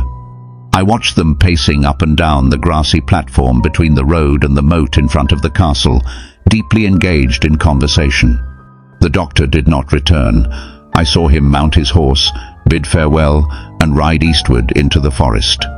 Almost at the same time, the courier from Dranfield arrived with the letters, dismounted, and handed the bag to my father. Meanwhile, Madame and I were busy, each of us lost in speculation about the strange, urgent instructions the doctor and my father had agreed upon. Madame, as she later confessed, feared the doctor suspected a sudden seizure might strike me, and that without immediate help, I could lose my life in a fit, or at the very least suffer serious harm. This thought didn't cross my mind. I assumed, perhaps thankfully for my nerves, that their concern was merely to ensure I had a companion who would keep me from overexerting myself, eating unripe fruit, or doing any of the many foolish things young people are thought prone to do. About half an hour later, my father came in holding a letter. This letter was delayed. It's from General Spielsdorf. He might have been here yesterday. He might not come until tomorrow, or he may arrive today. He handed the open letter to me, but he didn't look pleased, as he usually did when a guest, especially one so beloved as the General, was coming. On the contrary, he seemed to wish the General were at the bottom of the Red Sea. Clearly, something weighed on his mind that he wasn't willing to share. "Papa, darling, will you tell me something?" I asked, placing my hand on his arm and looking at him imploringly. "Perhaps," he answered, gently smoothing my hair over my eyes. "Does the doctor think I'm very ill?" "No, dear. He believes that, with the right care, you'll be quite well again, or at least on the path to full recovery in a day or two," he replied, somewhat dryly. "I only wish our good friend, the General, had chosen a different time. That is, I wish you were perfectly well to receive him." "But please, Papa," I persisted, "what does the doctor think is wrong with me?" "Nothing. Don't pester me with questions," he replied, with more irritation than I'd ever seen him show before. Seeing my hurt expression, however, he kissed me and added, "You'll know everything soon enough, all that I know anyway. For now, you're not to worry about it." He left the room but returned before I'd finished puzzling over all the oddness. This time, it was to tell me he was going to Karnstein, had ordered the carriage for 12, and that Madame and I should join him. He planned to visit the priest who lived near those picturesque grounds, and since Carmilla had never seen them, she could join us later with Mademoiselle, who would bring along a picnic to set up in the old castle. By 12 o'clock, I was ready, and soon after, my father, Madame, and I set off on our planned drive. Passing the drawbridge, we turned right, following the road westward over the steep Gothic bridge toward the deserted village and ruins of Karnstein. No woodland drive could be lovelier. The land rose and fell in gentle hills and hollows, all thickly wooded and free of the formality of cultivated groves. The natural undulations often led the road to wind beautifully around the slopes and steeper sides of the hills, through endless variations of scenery. Rounding one of these bends, we unexpectedly met our old friend, the General, riding toward us with a servant. His luggage followed in a hired wagon. The General dismounted as we stopped, and after the usual greetings, was easily persuaded to take the empty seat in the carriage, sending his horse on ahead with his servant to the Schloss. Chapter 10. Bereaved. We hadn't been driving long before the General began speaking, with his usual soldierly directness, of the bereavement he had sustained in the death of his beloved niece and ward. Then, in a tone of intense bitterness and fury, he railed against the hellish arts to which she had fallen victim, and wondered with more exasperation than piety how heaven could allow such monstrous indulgence of the lusts and malice of hell. My father, sensing something extraordinary had happened, asked if he could tell us the circumstances that justified such strong language. "I would tell you everything," said the General, "but you wouldn't believe me." "Why wouldn't I?" my father replied. "Because," he retorted testily, "you believe in nothing beyond your own prejudices and illusions. I was like you once, but I've learned better." "Try me," said my father. "I'm not as dogmatic as you think. Besides, I know that you demand proof for what you believe, so I'm very inclined to respect your conclusions. You're right in thinking I haven't accepted this lightly. What I've experienced is truly marvelous, and only through extraordinary evidence was I forced to believe what goes against all my previous ideas. I've been made the dupe of a preternatural conspiracy. Despite his words, I noticed my father give the general a glance that seemed suspicious of his sanity. Luckily, the general didn't notice. He was gazing somberly into the glades and vistas of the woods opening up around us. "You're going to the Karnstein ruins?" he asked. "Good. It's a fortunate coincidence. I was going to ask you to bring me there. I have a special purpose for going. There's a ruined chapel, isn't there, with many tombs of that long-dead family?" "Yes, indeed. Quite interesting," replied my father. "Are you thinking of claiming the title and estates?" He said it lightly, but the general didn't even smile at the joke. On the contrary, he looked grave, even fierce, ruminating on some matter that stirred his anger and horror. "Nothing like that," he replied gruffly. "I mean to unearth some of those fine people, I hope by God's blessing, to accomplish a holy sacrilege that will rid our earth of certain monsters and let honest people sleep without fear of murderers. I have strange things to tell you, things I'd have dismissed as impossible just a few months ago." My father glanced at him again, this time not with suspicion, but with a look of deepening alarm and understanding. "The house of Karnstein," he said, "has been extinct for at least 100 years. My late wife was maternally descended from the Karnsteins, but the name and title ceased to exist long ago. The castle is a ruin, the village itself is deserted, and it's been 50 years since a chimney smoked there, not a roof remains." "Quite true.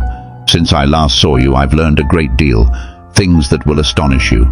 But I'd better tell you everything in the order it happened," the general said. "You remember my dear ward. She was like a child to me. No creature could have been more beautiful, and just 3 months ago, none more full of life. Yes, poor thing.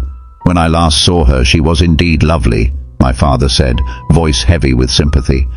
"I can't tell you how deeply grieved I was, knowing how devastating this loss must be for you." He took the general's hand, and they exchanged a firm, heartfelt grasp. Tears filled the old soldier's eyes, which he made no attempt to hide. "We've been old friends," he said, "and I knew you would understand. She meant the world to me, and her affection brightened my home, made my life happy. But all that's gone. The years left to me may be few, but by God's mercy, I hope to accomplish a service to mankind before I die, and to serve heaven's vengeance on the fiends who murdered my poor child in the very spring of her hopes and beauty." "You said you'd tell me everything as it occurred," my father urged gently. "Please do. It's not mere curiosity that prompts me, I assure you." By this time we'd reached the point where the Drunstall road, from which the general had come, branched off from the one we were taking to Karnstein. "How far is it to the ruins?" the general asked, looking anxiously ahead. "About half a league," my father answered. "Now please tell us the story you promised to share." It had been about 10 months since we last saw him, but that time had aged him by years. He was thinner. A gloom and anxiety had replaced the cordial serenity that used to characterize his face. His deep blue eyes, always penetrating, now gleamed with a harsher light beneath his shaggy grey eyebrows. It wasn't merely grief that had altered him. Angrier passions seemed to have had their share in it. Chapter 11. The Story. "With all my heart," said the general with a deep sigh. After a brief pause, as if to collect his thoughts, he began one of the strangest stories I'd ever heard. "My dear child was so looking forward to the visit you had kindly arranged for her with your charming daughter." Here he gave me a gallant, but melancholy, bow. Meanwhile, we received an invitation from my old friend, Count Karlsfeld, to his schloss, about 6 leagues beyond Karnstein. It was for a series of fêtes in honor of his illustrious guest, the Grand Duke Charles. "Yes, and they were splendid, I hear," said my father. "Princely, but then his hospitality is almost royal. He must have Aladdin's lamp." The night that marks the beginning of my sorrow was the night of a magnificent masquerade. The grounds were opened up, trees hung with colored lamps, and the most exquisite fireworks. Even Paris has never seen a display like it, and the music, you know that's my weakness, was ravishing. The finest orchestra in Europe, with singers from all the great operas. As you wandered through the illuminated grounds, with the chateau casting a warm light from its long rows of windows, you'd suddenly hear a haunting voice from the quiet of a grove, or rising from a boat on the lake. I felt as if I'd been transported back into the romance of my youth. When the fireworks ended and the ball began, we returned to the grand suite of rooms open to the dancers. A masked ball is always a sight, but I'd never seen one so brilliant. It was a very exclusive gathering. I was nearly the only nobody there. My dear child looked beautiful, her delight adding a charm to her already lovely features. I noticed a young lady, magnificently dressed and masked, watching her with intense interest. I'd seen her earlier that evening in the great hall, and again, briefly, on the terrace under the chateau windows. A second lady, also masked, but with a stately aristocratic air, was by her side as a chaperone. If the young lady hadn't worn a mask, I'd have been more certain of whether she was truly watching my poor darling. Now, I have no doubt that she was. We were in one of the salons. My dear child, who'd been dancing, was resting in a chair near the door, while I stood by. The two ladies approached. The younger took the seat next to my ward, while her companion stood by me and, in a low voice, spoke with her charge. Taking advantage of her mask, the elder lady turned to me and, addressing me as if an old friend, began a conversation that piqued my curiosity. She mentioned times we'd met, at court, at other distinguished gatherings. She brought up incidents I hadn't thought of in years, but that instantly came to life at her touch. I grew more and more curious to know her identity. She parried my questions skillfully, taking obvious pleasure in my bewilderment, seeing me fumble from one guest to another. Meanwhile, the young lady, whom her mother called by the odd name of Milaka, had engaged my ward in conversation with similar ease and grace. Milaka introduced herself, saying her mother was an old friend of mine. She spoke playfully of the freedom her mask allowed, admiring my ward's dress and beauty, and critiquing the other guests with light-hearted wit. They became fast friends, and eventually, Milaka lowered her mask, revealing a remarkably beautiful face. Neither my ward nor I had ever seen it before, yet it was impossible not to feel drawn to her. My poor girl was captivated, and so was the stranger, who seemed to have lost her heart at once. Meanwhile, I questioned the elder lady. "You've utterly puzzled me," I said, laughing. "Isn't that enough? Won't you now remove your mask?" "Can you ask anything more unreasonable?" she replied. "Ask a lady to yield her advantage. Besides, how do you know you'd recognize me? Years bring changes." "As you see," I replied with a bow, and I'm sure a rather sad little laugh. "As philosophers say," she responded. "And how do you know that seeing my face would help you?" "I'd take my chances," I answered. "You're not fooling anyone by pretending to be an old woman. Your figure betrays you. Years have passed since I saw you, or rather, since you saw me. Milaka, there is my daughter. I can't be young. Even by the standards of those who are kind enough to be indulgent, I may not want to be compared to what you remember. You have no mask," she continued. "You've nothing to offer me in exchange." "Then I appeal to your pity," I said, "to remove it." "And I to yours to let it stay," she replied, smiling. "Then at least tell me if you're French or German. You speak both languages perfectly." "I think I won't tell you that, General. I know you're plotting a surprise, planning where to aim your attack." "But surely," I said, "if you're so kind as to speak with me, I ought to know how to address you. May I say, Madame la Comtesse?" She laughed and was about to reply when we were interrupted by a man dressed in black, elegantly and distinguished, yet with a deathly pale face. He was not in masquerade, but in the plain evening attire of a gentleman. With a low bow, he asked, "Would Madame la Comtesse allow me a few words? It may interest her." The lady turned sharply to him, raised her finger to her lips as if to quiet him, then said to me, "Keep my place, General. I'll return in a moment." With a playful smile, she moved a few steps aside with the man in black, and they spoke in hushed, earnest tones. They then drifted away together into the crowd, and I lost sight of them. I spent that interval racking my brain, trying to figure out who this lady was. I was considering joining the conversation between my ward and the Countess's daughter, hoping to learn something about her name, title, and estate by the time she returned. But just then she came back, with the pale man in black beside her, who said, "I'll inform Madame la Comtesse when her carriage is at the door." He bowed and withdrew. Chapter 12. A petition. "Then we're to lose Madame la Comtesse, but only for a few hours, I hope," I said, bowing low. "Perhaps only that, or it could be for several weeks. It's very unfortunate that he spoke to me just now as he did. Do you know who I am, then?" I assured her I did not. "You shall know me," she said, "but not yet. We are older and better friends than you suspect. I cannot reveal myself now, but in 3 weeks I shall pass by your beautiful Schloss, which I've been asking about. Then I'll stop for an hour or two and renew a friendship that fills my mind with 1,000 pleasant memories. Just now, however, I've received news like a thunderbolt. I must leave immediately and travel by a devious route, nearly 100 miles, as quickly as I can manage.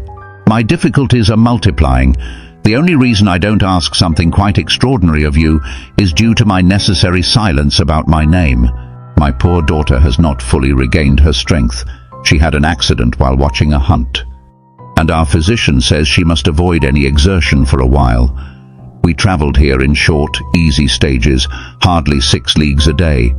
But now I must go day and night on a mission of life and death, the nature of which I'll explain when I see you again, when, I hope, I'll be able to dispense with all concealment." She continued, making her request in a way that felt as if she were granting a favor rather than asking one. There was a natural air of command in her manner, though her tone and words were deferential. Her request was simple: would I take care of her daughter in her absence? All things considered, it was a strange, even audacious request. She seemed to disarm me by openly stating all the objections, relying completely on my sense of honor, and, as if by some fatal coincidence, my dear child came to my side, whispering eagerly that I should invite her new friend Milaka to visit us. She'd just been speaking with her, and it seemed that if her mother would allow it, she'd very much like to come. Normally, I'd have told her to wait, at least until we knew more about them, but I didn't have a moment to think. The two ladies both urged me, and I must admit that Milaka's refined, beautiful face, so engaging, so full of noble elegance, won me over. Feeling overwhelmed, I agreed, and too hastily took responsibility for the young lady, whom her mother called Milaka. The Countess called her daughter over, explaining the sudden departure and how she'd arranged for her to stay with me, mentioning that I was an old and trusted friend. Of course, I responded with the polite words the situation called for, though on reflection, I didn't feel quite at ease with my decision. The gentleman in black returned, conducting the Countess out of the room with great ceremony. His formal manner convinced me that the Countess was someone of far more importance than her modest title implied. Her final charge to me was that I should make no effort to learn anything more about her until she returned. Our host, who had invited her, understood her reasons. "But here," she said, "neither I nor my daughter could stay more than a day. I made the mistake of removing my mask for a moment an hour ago, and I think too late you may have seen me. I sought this chance to speak with you, and if you had recognized me, to appeal to your honor to keep my secret for a few weeks. I'm certain you didn't see me. But if you do suspect, if anything comes to mind later, I leave it to your honor. My daughter will observe the same discretion, and I trust you will remind her if she forgets and reveals something in a thoughtless moment." She whispered a few words to her daughter, kissed her quickly twice, then departed, accompanied by the pale gentleman in black, vanishing into the crowd. "In the next room," said Milaka, "there's a window overlooking the hall door. I'd like to see the last of Mama and wave to her." Of course we agreed and went with her to the window. We looked out to see an elegant old carriage with footmen and couriers. We saw the tall, pale figure of the gentleman in black as he draped a thick velvet cloak over her shoulders, adjusted her hood, and she nodded to him, lightly touching his hand. He bowed deeply as the door closed and the carriage began to move. "She's gone," Milaka sighed. "She's gone," I repeated to myself, for the first time realizing the folly of what I'd just done. "She didn't look up," said Milaka, sounding almost sad. "Perhaps the Countess had removed her mask and didn't want to show her face," I replied. "And besides, she didn't know you'd be at the window." She sighed again, looking at me. She was so beautiful that I regretted even for a moment, feeling reluctant about her stay and resolved to make up for my brief, silent reservations. She replaced her mask and persuaded my ward and me to return to the grounds, where the concert was soon starting again. We strolled along the terrace under the castle windows, and Milaka became wonderfully intimate with us, entertaining us with stories of many people on the terrace. I found her amusing, and I thought she'd bring life to our sometimes quiet evenings at home. The ball didn't end until dawn. The Grand Duke enjoyed dancing until sunrise, and so no one left. As we made our way through a crowded room, my ward asked where Milaka had gone. I thought she was by her side, and she thought she was with me. In truth, we'd lost her. All my efforts to find her were in vain. I feared she might have mistaken someone else for us and wandered off in the vast grounds open to the guests. Only then did I realize the folly of my decision to assume responsibility for a young lady without even knowing her real name. Bound by my promise, with no idea of the reasons behind it, I couldn't even describe her to anyone as the daughter of the Countess who'd left earlier. It was daylight before I gave up the search. Finally, at 2 o'clock the next afternoon, we heard something. A servant knocked on my niece's door to say a young lady, clearly distressed, had asked to find General Baron Spielsdorf and the young lady in his charge, in whose care she'd been left by her mother. It had to be our friend, and so it was. I only wish she had remained lost. She explained to my poor child that very late she'd sought refuge in the housekeeper's room in despair of finding us, and she'd then fallen into a deep sleep, needing to recover from the fatigues of the ball. That day Milaka came home with us. I was only too happy to have secured such a charming companion for my dear girl. Chapter 12. The Woodman. There soon, however, appeared some drawbacks. First, Milaka began to complain of extreme languor, the weakness lingering from her recent illness. She never emerged from her room till the afternoon was well advanced. Then, it was accidentally discovered, though she always locked her door from the inside, never moving the key until she let the maid in to assist with her toilet, that she was somehow, sometimes absent from her room in the very early morning, and at other times, later in the day, before she wanted it known that she was awake. She was repeatedly seen from the windows of the Schloss in the first faint grey light of morning, walking among the trees, moving in an easterly direction, looking like someone in a trance. This convinced me she walked in her sleep, but that didn't solve the mystery. How did she get out of her room, leaving the door locked from the inside? How did she escape from the house without unbarring a door or a window? In the midst of my perplexities, however, a much more urgent worry arose. My dear child began to lose her looks and her health in a manner so strange, so terrifying, that I became truly frightened. She was first troubled by horrifying dreams, then, as she thought, by an apparition. Sometimes it took the form of Milaka, sometimes of a beast, indistinctly seen, pacing from side to side at the foot of her bed. Then she felt sensations, odd ones. One, though not unpleasant, she described as resembling the flow of an icy stream against her breast. Later, she felt something like 2 large needles piercing her just below her throat, with a very sharp pain. A few nights later, this sensation was followed by a gradual convulsive strangling feeling, then unconsciousness. I could hear every word the kind old general was saying, as by now we were moving over the short grass on either side of the road leading to the roofless village, which hadn't shown the smoke of a chimney for over 50 years. You can imagine how strange I felt hearing my own symptoms described so exactly in those of the poor girl who would have been visiting my father's chateau, if not for the catastrophe that befell her.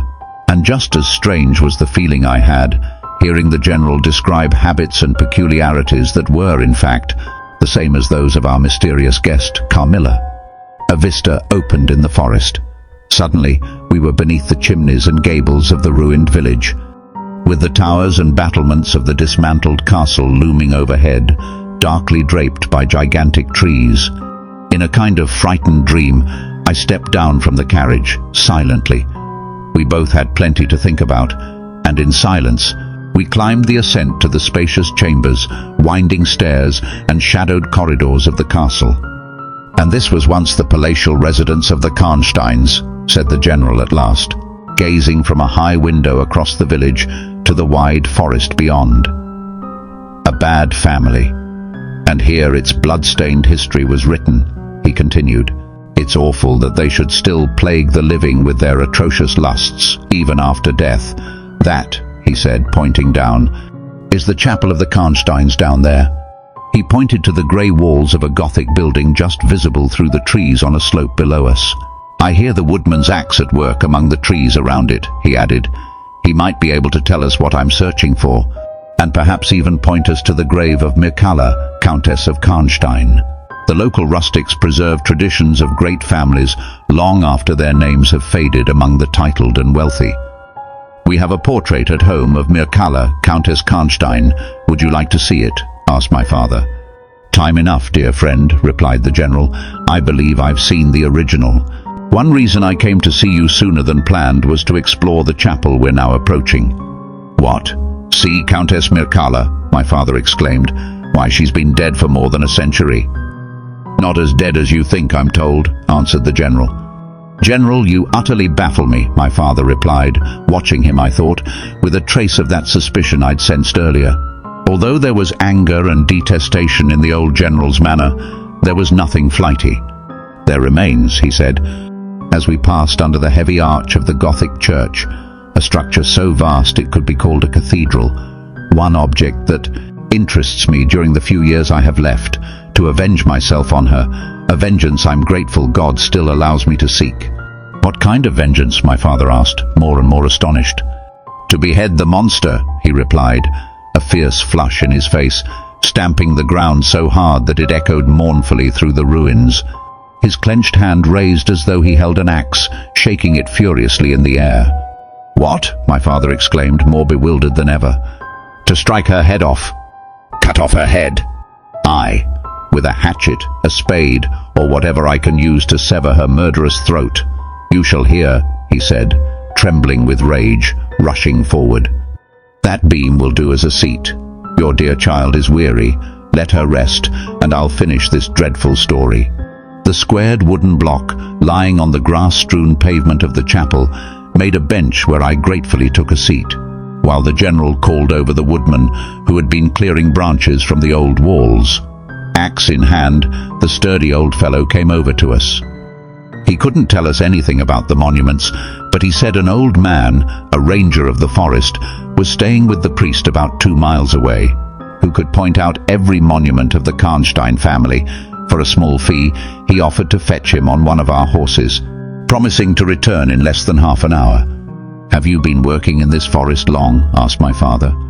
"All my days, sir," he replied in his patois, "and so did my father and his father before him, and back as far as I can remember. I could show you the very house in this village where my ancestors lived." "How did the village become deserted?" asked the general.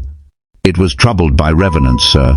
Several were tracked to their graves, tested by the usual signs, and destroyed in the usual way, decapitated, staked and burned, but not before many villagers were killed.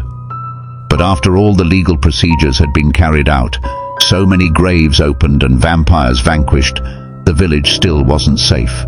A Moravian nobleman travelling through heard of our plight and, being skilled in such matters, as many are in his country, offered to rid us of our tormentor. And he did thus. On a moonlit night, he climbed the chapel tower here, from which he could clearly see the churchyard. From there he watched until he saw the vampire rise from its grave, place beside it the linen wrappings from its coffin, and glide away to plague the village. Seeing this, the stranger climbed down, took the vampire's linen, and returned to the tower. When the vampire came back and found the wrappings gone, he howled in rage at the Moravian atop the tower. The stranger beckoned him to come up and retrieve them. Accepting the invitation, the vampire climbed the steeple, but as soon as he reached the battlements, the Moravian struck his skull in two with his sword, sending him plunging down to the churchyard. Descending the steps, the stranger followed and cut off his head, then handed over the body and head to the villagers, who impaled and burned them the next day. This Moravian nobleman had permission from the head of the Karnstein family to remove the tomb of Mircalla, Countess Karnstein, which he did thoroughly, so that in time its exact location was entirely forgotten. "Can you tell us where it once stood?" asked the general eagerly. The woodman only shook his head, smiling. "Not a soul alive could tell you that now," he said. "Besides, they say her body was removed, though no one knows for sure." With that, the woodman, as if pressed for time, lowered his axe and departed, leaving us alone with the general to hear the remainder of his strange tale. Chapter 14. The Meeting. "My beloved child," he resumed, "was now growing rapidly worse. The physician who attended her had failed to produce the slightest impression on her disease, for such I then supposed it to be. He saw my alarm and, with a grave expression, suggested a consultation. I called in an abler physician from Graz. Several days passed before he arrived. He was a good, pious, and learned man. Having seen my poor ward together, they withdrew to my library to confer. I, in the adjoining room, heard these two gentlemen's voices, raised sharply, not at all the tone of a calm discussion. I knocked at the door and entered. There stood the old physician from Graz, maintaining his theory, while his rival openly ridiculed it, laughing. "Sir," said my first physician, "my learned brother seems to think that you need a conjurer, not a doctor." "Pardon me," said the old physician from Graz, displeased. "I shall present my view another time. Monsieur le General, I regret that. With all my skill, I can be of no use." He then sat down thoughtfully at a table and began to write. Profoundly disappointed, I made my bow and turned to go. The other doctor, with a shrug, pointed over his shoulder at his colleague, who was still writing, and touched his forehead, implying the man was mad. This consultation left me just where I had been before, desperate. Distracted, I walked outside. In 10 or 15 minutes, the doctor from Graz overtook me, apologizing and saying he could not leave without a few more words. He told me, gravely, that death was already very near. Only a day, maybe two, remained. One more seizure could extinguish her life, yet perhaps, with utmost care, she could recover, but we were hanging over the abyss. "And what is this seizure you speak of?" I entreated. "I've detailed everything in this note," he said, handing it to me, "but open it only in the presence of a clergyman, or you might scoff, and it is a matter of life and death." I read it alone, without the priest. And what was this monstrous suggestion? The patient, he insisted, was the victim of a vampire. The marks near her throat were, he claimed, the bites of those sharp teeth known to vampires. Every symptom she described matched the recorded cases of such attacks. Though I was skeptical about vampires, I was desperate. So that night, I hid in the dark dressing room, sword in hand, watching. Around 1 o'clock, I saw a large black shape crawling over her bed, swelling up to her throat, a great, heaving mass. Petrified, I leaped forward with my sword. But when I struck, it wasn't a monster. I saw Milaka. She glared at me, then, in an instant, she was gone. I can't describe everything that happened that night. The whole house was in turmoil. By dawn, however, her victim had faded away and died. The old general was agitated. We dared not speak to him. My father walked away to read the tombstones, leaving the general trembling by the wall. At that moment, I was glad to hear Carmilla and Madame approaching, their voices echoing in the stillness. Yet, in that haunted place, surrounded by decaying monuments, I felt a rising horror. Were they not coming inside to disturb this dreadful scene? The general's gaze was fixed on the ground as he leaned against the ruins of an ancient monument. Just then, through the shadowy archway, Carmilla appeared. I smiled and nodded, but the general beside me let out a cry, grabbed a hatchet and lunged forward. Carmilla's face twisted into something hideous. She stepped back, crouching like an animal, just dodging his blow. She grabbed his wrist and vanished. He staggered, his face pale, his hair standing on end. In a moment, Madame was in front of me, impatiently asking, "Where is Mademoiselle Carmilla?" I pointed to the door, saying, "She went there just a minute ago." "But I was standing right there," Madame replied. "She never returned." "She called herself Carmilla?" asked the General, still trembling. "Yes," I said. "Aye," he replied. "That's Milaka, the same woman who once was Mircalla, Countess Karnstein. Leave this cursed place at once. Go to the clergyman's house and stay there. Be gone. May you never see Carmilla again. You won't find her here." Chapter 15. Ordeal and Execution. As he spoke, one of the strangest-looking men I had ever seen entered the chapel, through the very door where Carmilla had both entered and exited. He was tall, narrow-chested, with a stooping frame and high shoulders, dressed in black. His face was brown, with deep, furrowed lines. He wore an oddly shaped, broad-brimmed hat. His long, grizzled hair hung over his shoulders, and he wore a pair of gold spectacles. He walked slowly, with a shambling, awkward gait.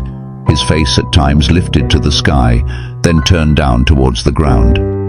He wore a perpetual smile, his long, thin arms swinging as he walked, his old black gloves hanging loosely on his lank hands, which waved and gestured in complete abstraction. "The very man!" the General exclaimed, advancing with obvious delight. "My dear Baron, how happy I am to see you. I had no hope of meeting you so soon." He signaled to my father, who had just returned, and led the fantastic old gentleman, the Baron, forward to meet him. He introduced them formally, and they instantly fell into deep conversation. The stranger took a roll of paper from his pocket and spread it on a worn tomb nearby. He had a pencil case in his fingers, tracing imaginary lines from point to point on the paper. As they glanced between the paper and various parts of the chapel, I realized it must be a plan of the building. He read from a dirty little book, the yellowed pages closely written as he lectured. They wandered down the side aisle opposite to where I stood, measuring distances by pacing them out. At last, they all stopped and faced a section of the wall, examining it with great attention. They pulled ivy from it, wrapped the plaster with their sticks, and scraped away layers until they uncovered a broad marble tablet with letters carved in relief. With the help of the woodman, who had returned, a monumental inscription and carved escutcheon were revealed. They belonged to none other than the long-lost tomb of Mircalla, Countess Karnstein. The old general, though rarely given to prayer, raised his hands and eyes to heaven in silent gratitude for several moments. "Tomorrow," he said, his voice trembling with resolve, "the commissioner will arrive, and the Inquisition will be held according to law." Turning to the Baron, the general grasped his hands warmly. "Baron, how can I thank you? How can we all thank you? You have delivered this region from a curse that has plagued it for more than a century. The vile enemy, thank God, is finally cornered." My father led the Baron aside, and the general followed. They moved out of hearing, but I saw them glance toward me as the discussion went on. I knew my father must be telling them of my own experience.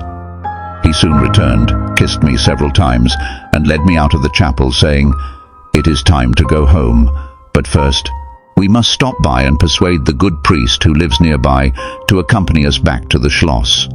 We were successful in this, and I was relieved, being utterly exhausted, when we reached home. Yet my relief turned to alarm on discovering that no one had seen Carmilla. Of all that had occurred in the chapel, no explanation was offered to me. It was clear my father intended to keep this secret, at least for now. The ominous absence of Carmilla made the memory of that scene even more chilling. The arrangements for the night were unusual. 2 servants and Madame were to sit up in my room, while my father and the priest kept watch in the adjoining dressing room. That night, the priest performed certain solemn rites, the meaning of which I didn't understand. Nor did I grasp the reasons for these extraordinary precautions taken to protect me as I slept. In the days that followed, I came to understand everything. With Carmilla's disappearance, my nightly sufferings ceased. You have surely heard of the terrifying belief in Upper and Lower Styria, in Moravia, Silesia, Turkish Serbia, Poland, and even Russia, the superstition, as some call it, of the vampire. If the human testimonies, carefully and solemnly recorded, are to be believed, and judicially so, before commissions innumerable, each consisting of honorable members chosen for their integrity and intelligence, it is hard to deny, or even doubt, the reality of such a phenomenon. As for me, I have heard no other theory that can explain what I have seen and experienced other than this ancient, time-tested belief. The next day, the formal proceedings began in the chapel of Karnstein. The grave of Countess Mircalla was opened.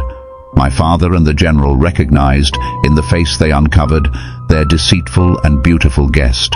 Though a century and a half had passed since her burial, her features held the color of life. Her eyes were open. There was no stench of decay. The two doctors present attested with shock to the faint respiration and heartbeat. Her limbs were flexible, her flesh pliant, and her coffin was filled with blood 7 inches deep. All the traditional signs of vampirism were there. According to ancient custom, the body was raised, and a sharp stake was driven through her heart. She shrieked, a horrifying, piercing scream as if alive. Then her head was severed, releasing a torrent of blood from her neck. The body and head were then burned to ashes, and the remains were cast into the river, which carried them away. Since then, that land has never again been plagued by the vampire. My father has a copy of the Imperial Commission's report, signed by all present. It is from that official document that I summarize my account of that final terrifying scene. Chapter 16.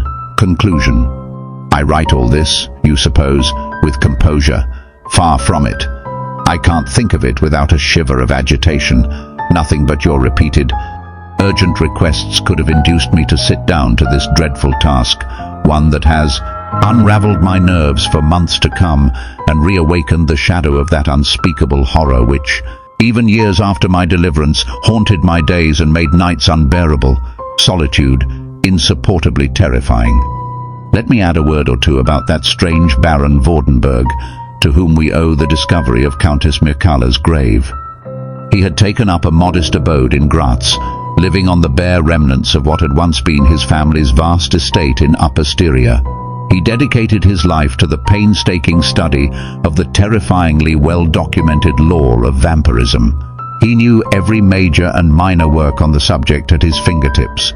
Magia Postuma, Phlegon de Mirabilibus, Augustinus de Cura pro Mortuis, Philosophicae et Christianae, Cogitationes de Vampiris, by John Christopher Herenberg, thousands more. I recall a few that he lent to my father. He had compiled a digest of all judicial cases on vampirism, distilling a set of principles that he believed governed the vampire's existence, some always, others occasionally. Let me tell you, the deadly pallor so often attributed to vampires, pure melodramatic fiction. Vampires appear just as healthy as any living person. In their graves, and when moving among us, they look vividly alive. When we exposed the coffin of the long-dead Countess Karnstein, her appearance confirmed every characteristic associated with vampirism. How they escape their graves each night and return daily without disturbing the soil or coffin remains an utter mystery. Their ghastly thirst for blood sustains their waking strength, and they find a strange fascination, even a twisted attachment, to particular people. Once a vampire's obsessive hunger settles on its victim, it will use all patience and cunning to reach its target, no matter what stands in its way. In such cases, it prolongs its enjoyment, drawing out the terror with an artful cruelty, as if savoring each drop of life, relishing the dread it creates. In other cases, it strikes without mercy, killing and draining its prey in a single, brutal feast. The vampire also seems bound by peculiar conditions in some situations. In the case I described to you, Mircalla was bound to a name which, whether it was her true name or not, reproduced, letter for letter, the original in an anagram. Carmilla did this, and so did Millarca. After Carmilla's expulsion, Baron Vordenberg stayed with us for weeks. My father asked him about the Moravian nobleman's story and the vampire in Karnstein churchyard, and inquired how he had pinpointed Countess Mircalla's long-hidden tomb. The Baron's curious features creased into a mysterious smile. He glanced down at his battered spectacle case and fidgeted with it. Then, still smiling, he looked up and said, "I have journals and papers from that remarkable man. The most curious of them relates to his visit to Karnstein. The story's retellings may distort it a bit, yet he was indeed a noble, though a native of Upper Styria, not Moravia. But it's true that, in his youth, he was the passionate lover of the beautiful Mircalla, Countess Karnstein. Her early death devastated him, but, alas, vampires, as you know, spread according to ghastly laws. Imagine a land free from such a curse. How then does vampirism take root? I'll tell you, someone, generally wicked, ends their life by suicide. Under certain dark circumstances, they become a vampire. This spectre haunts the living in their sleep, and soon they die, only to return from their graves as vampires. Such was the tragic fate of Mircalla, haunted to death by one of these fiends. My ancestor, Vordenberg, whose title I now bear, discovered this. Driven by his passion, he devoted himself to studying these wretched creatures. As he grew older, he feared that vampirism might be suspected in Mircalla, once the idol of his youth. Horrified at the thought of her corpse suffering a public desecration, he devised a cunning plan. He pretended to remove her body, secretly hid her tomb, and erased her monument. Yet, as age overtook him, he reconsidered his actions, and horror gripped him. He left notes and sketches which guided me to her tomb, as well as a confession of his deception. Though he may have intended to act on his discovery, death overtook him first, and it was I, his descendant, who finally led the pursuit to the monster's lair. We spoke a little longer. Among other things, he told me, one sign of the vampire is its inhuman grip. When the slender hand of Mircalla seized the general's wrist, it closed like iron, and its power leaves a lingering numbness in the limb it touches, a numbness that, they say, never fully goes away. Thanks for watching Carmilla by Joseph Sheridan Le Fanu. Please give us your feedback in the comment and subscribe to our channel.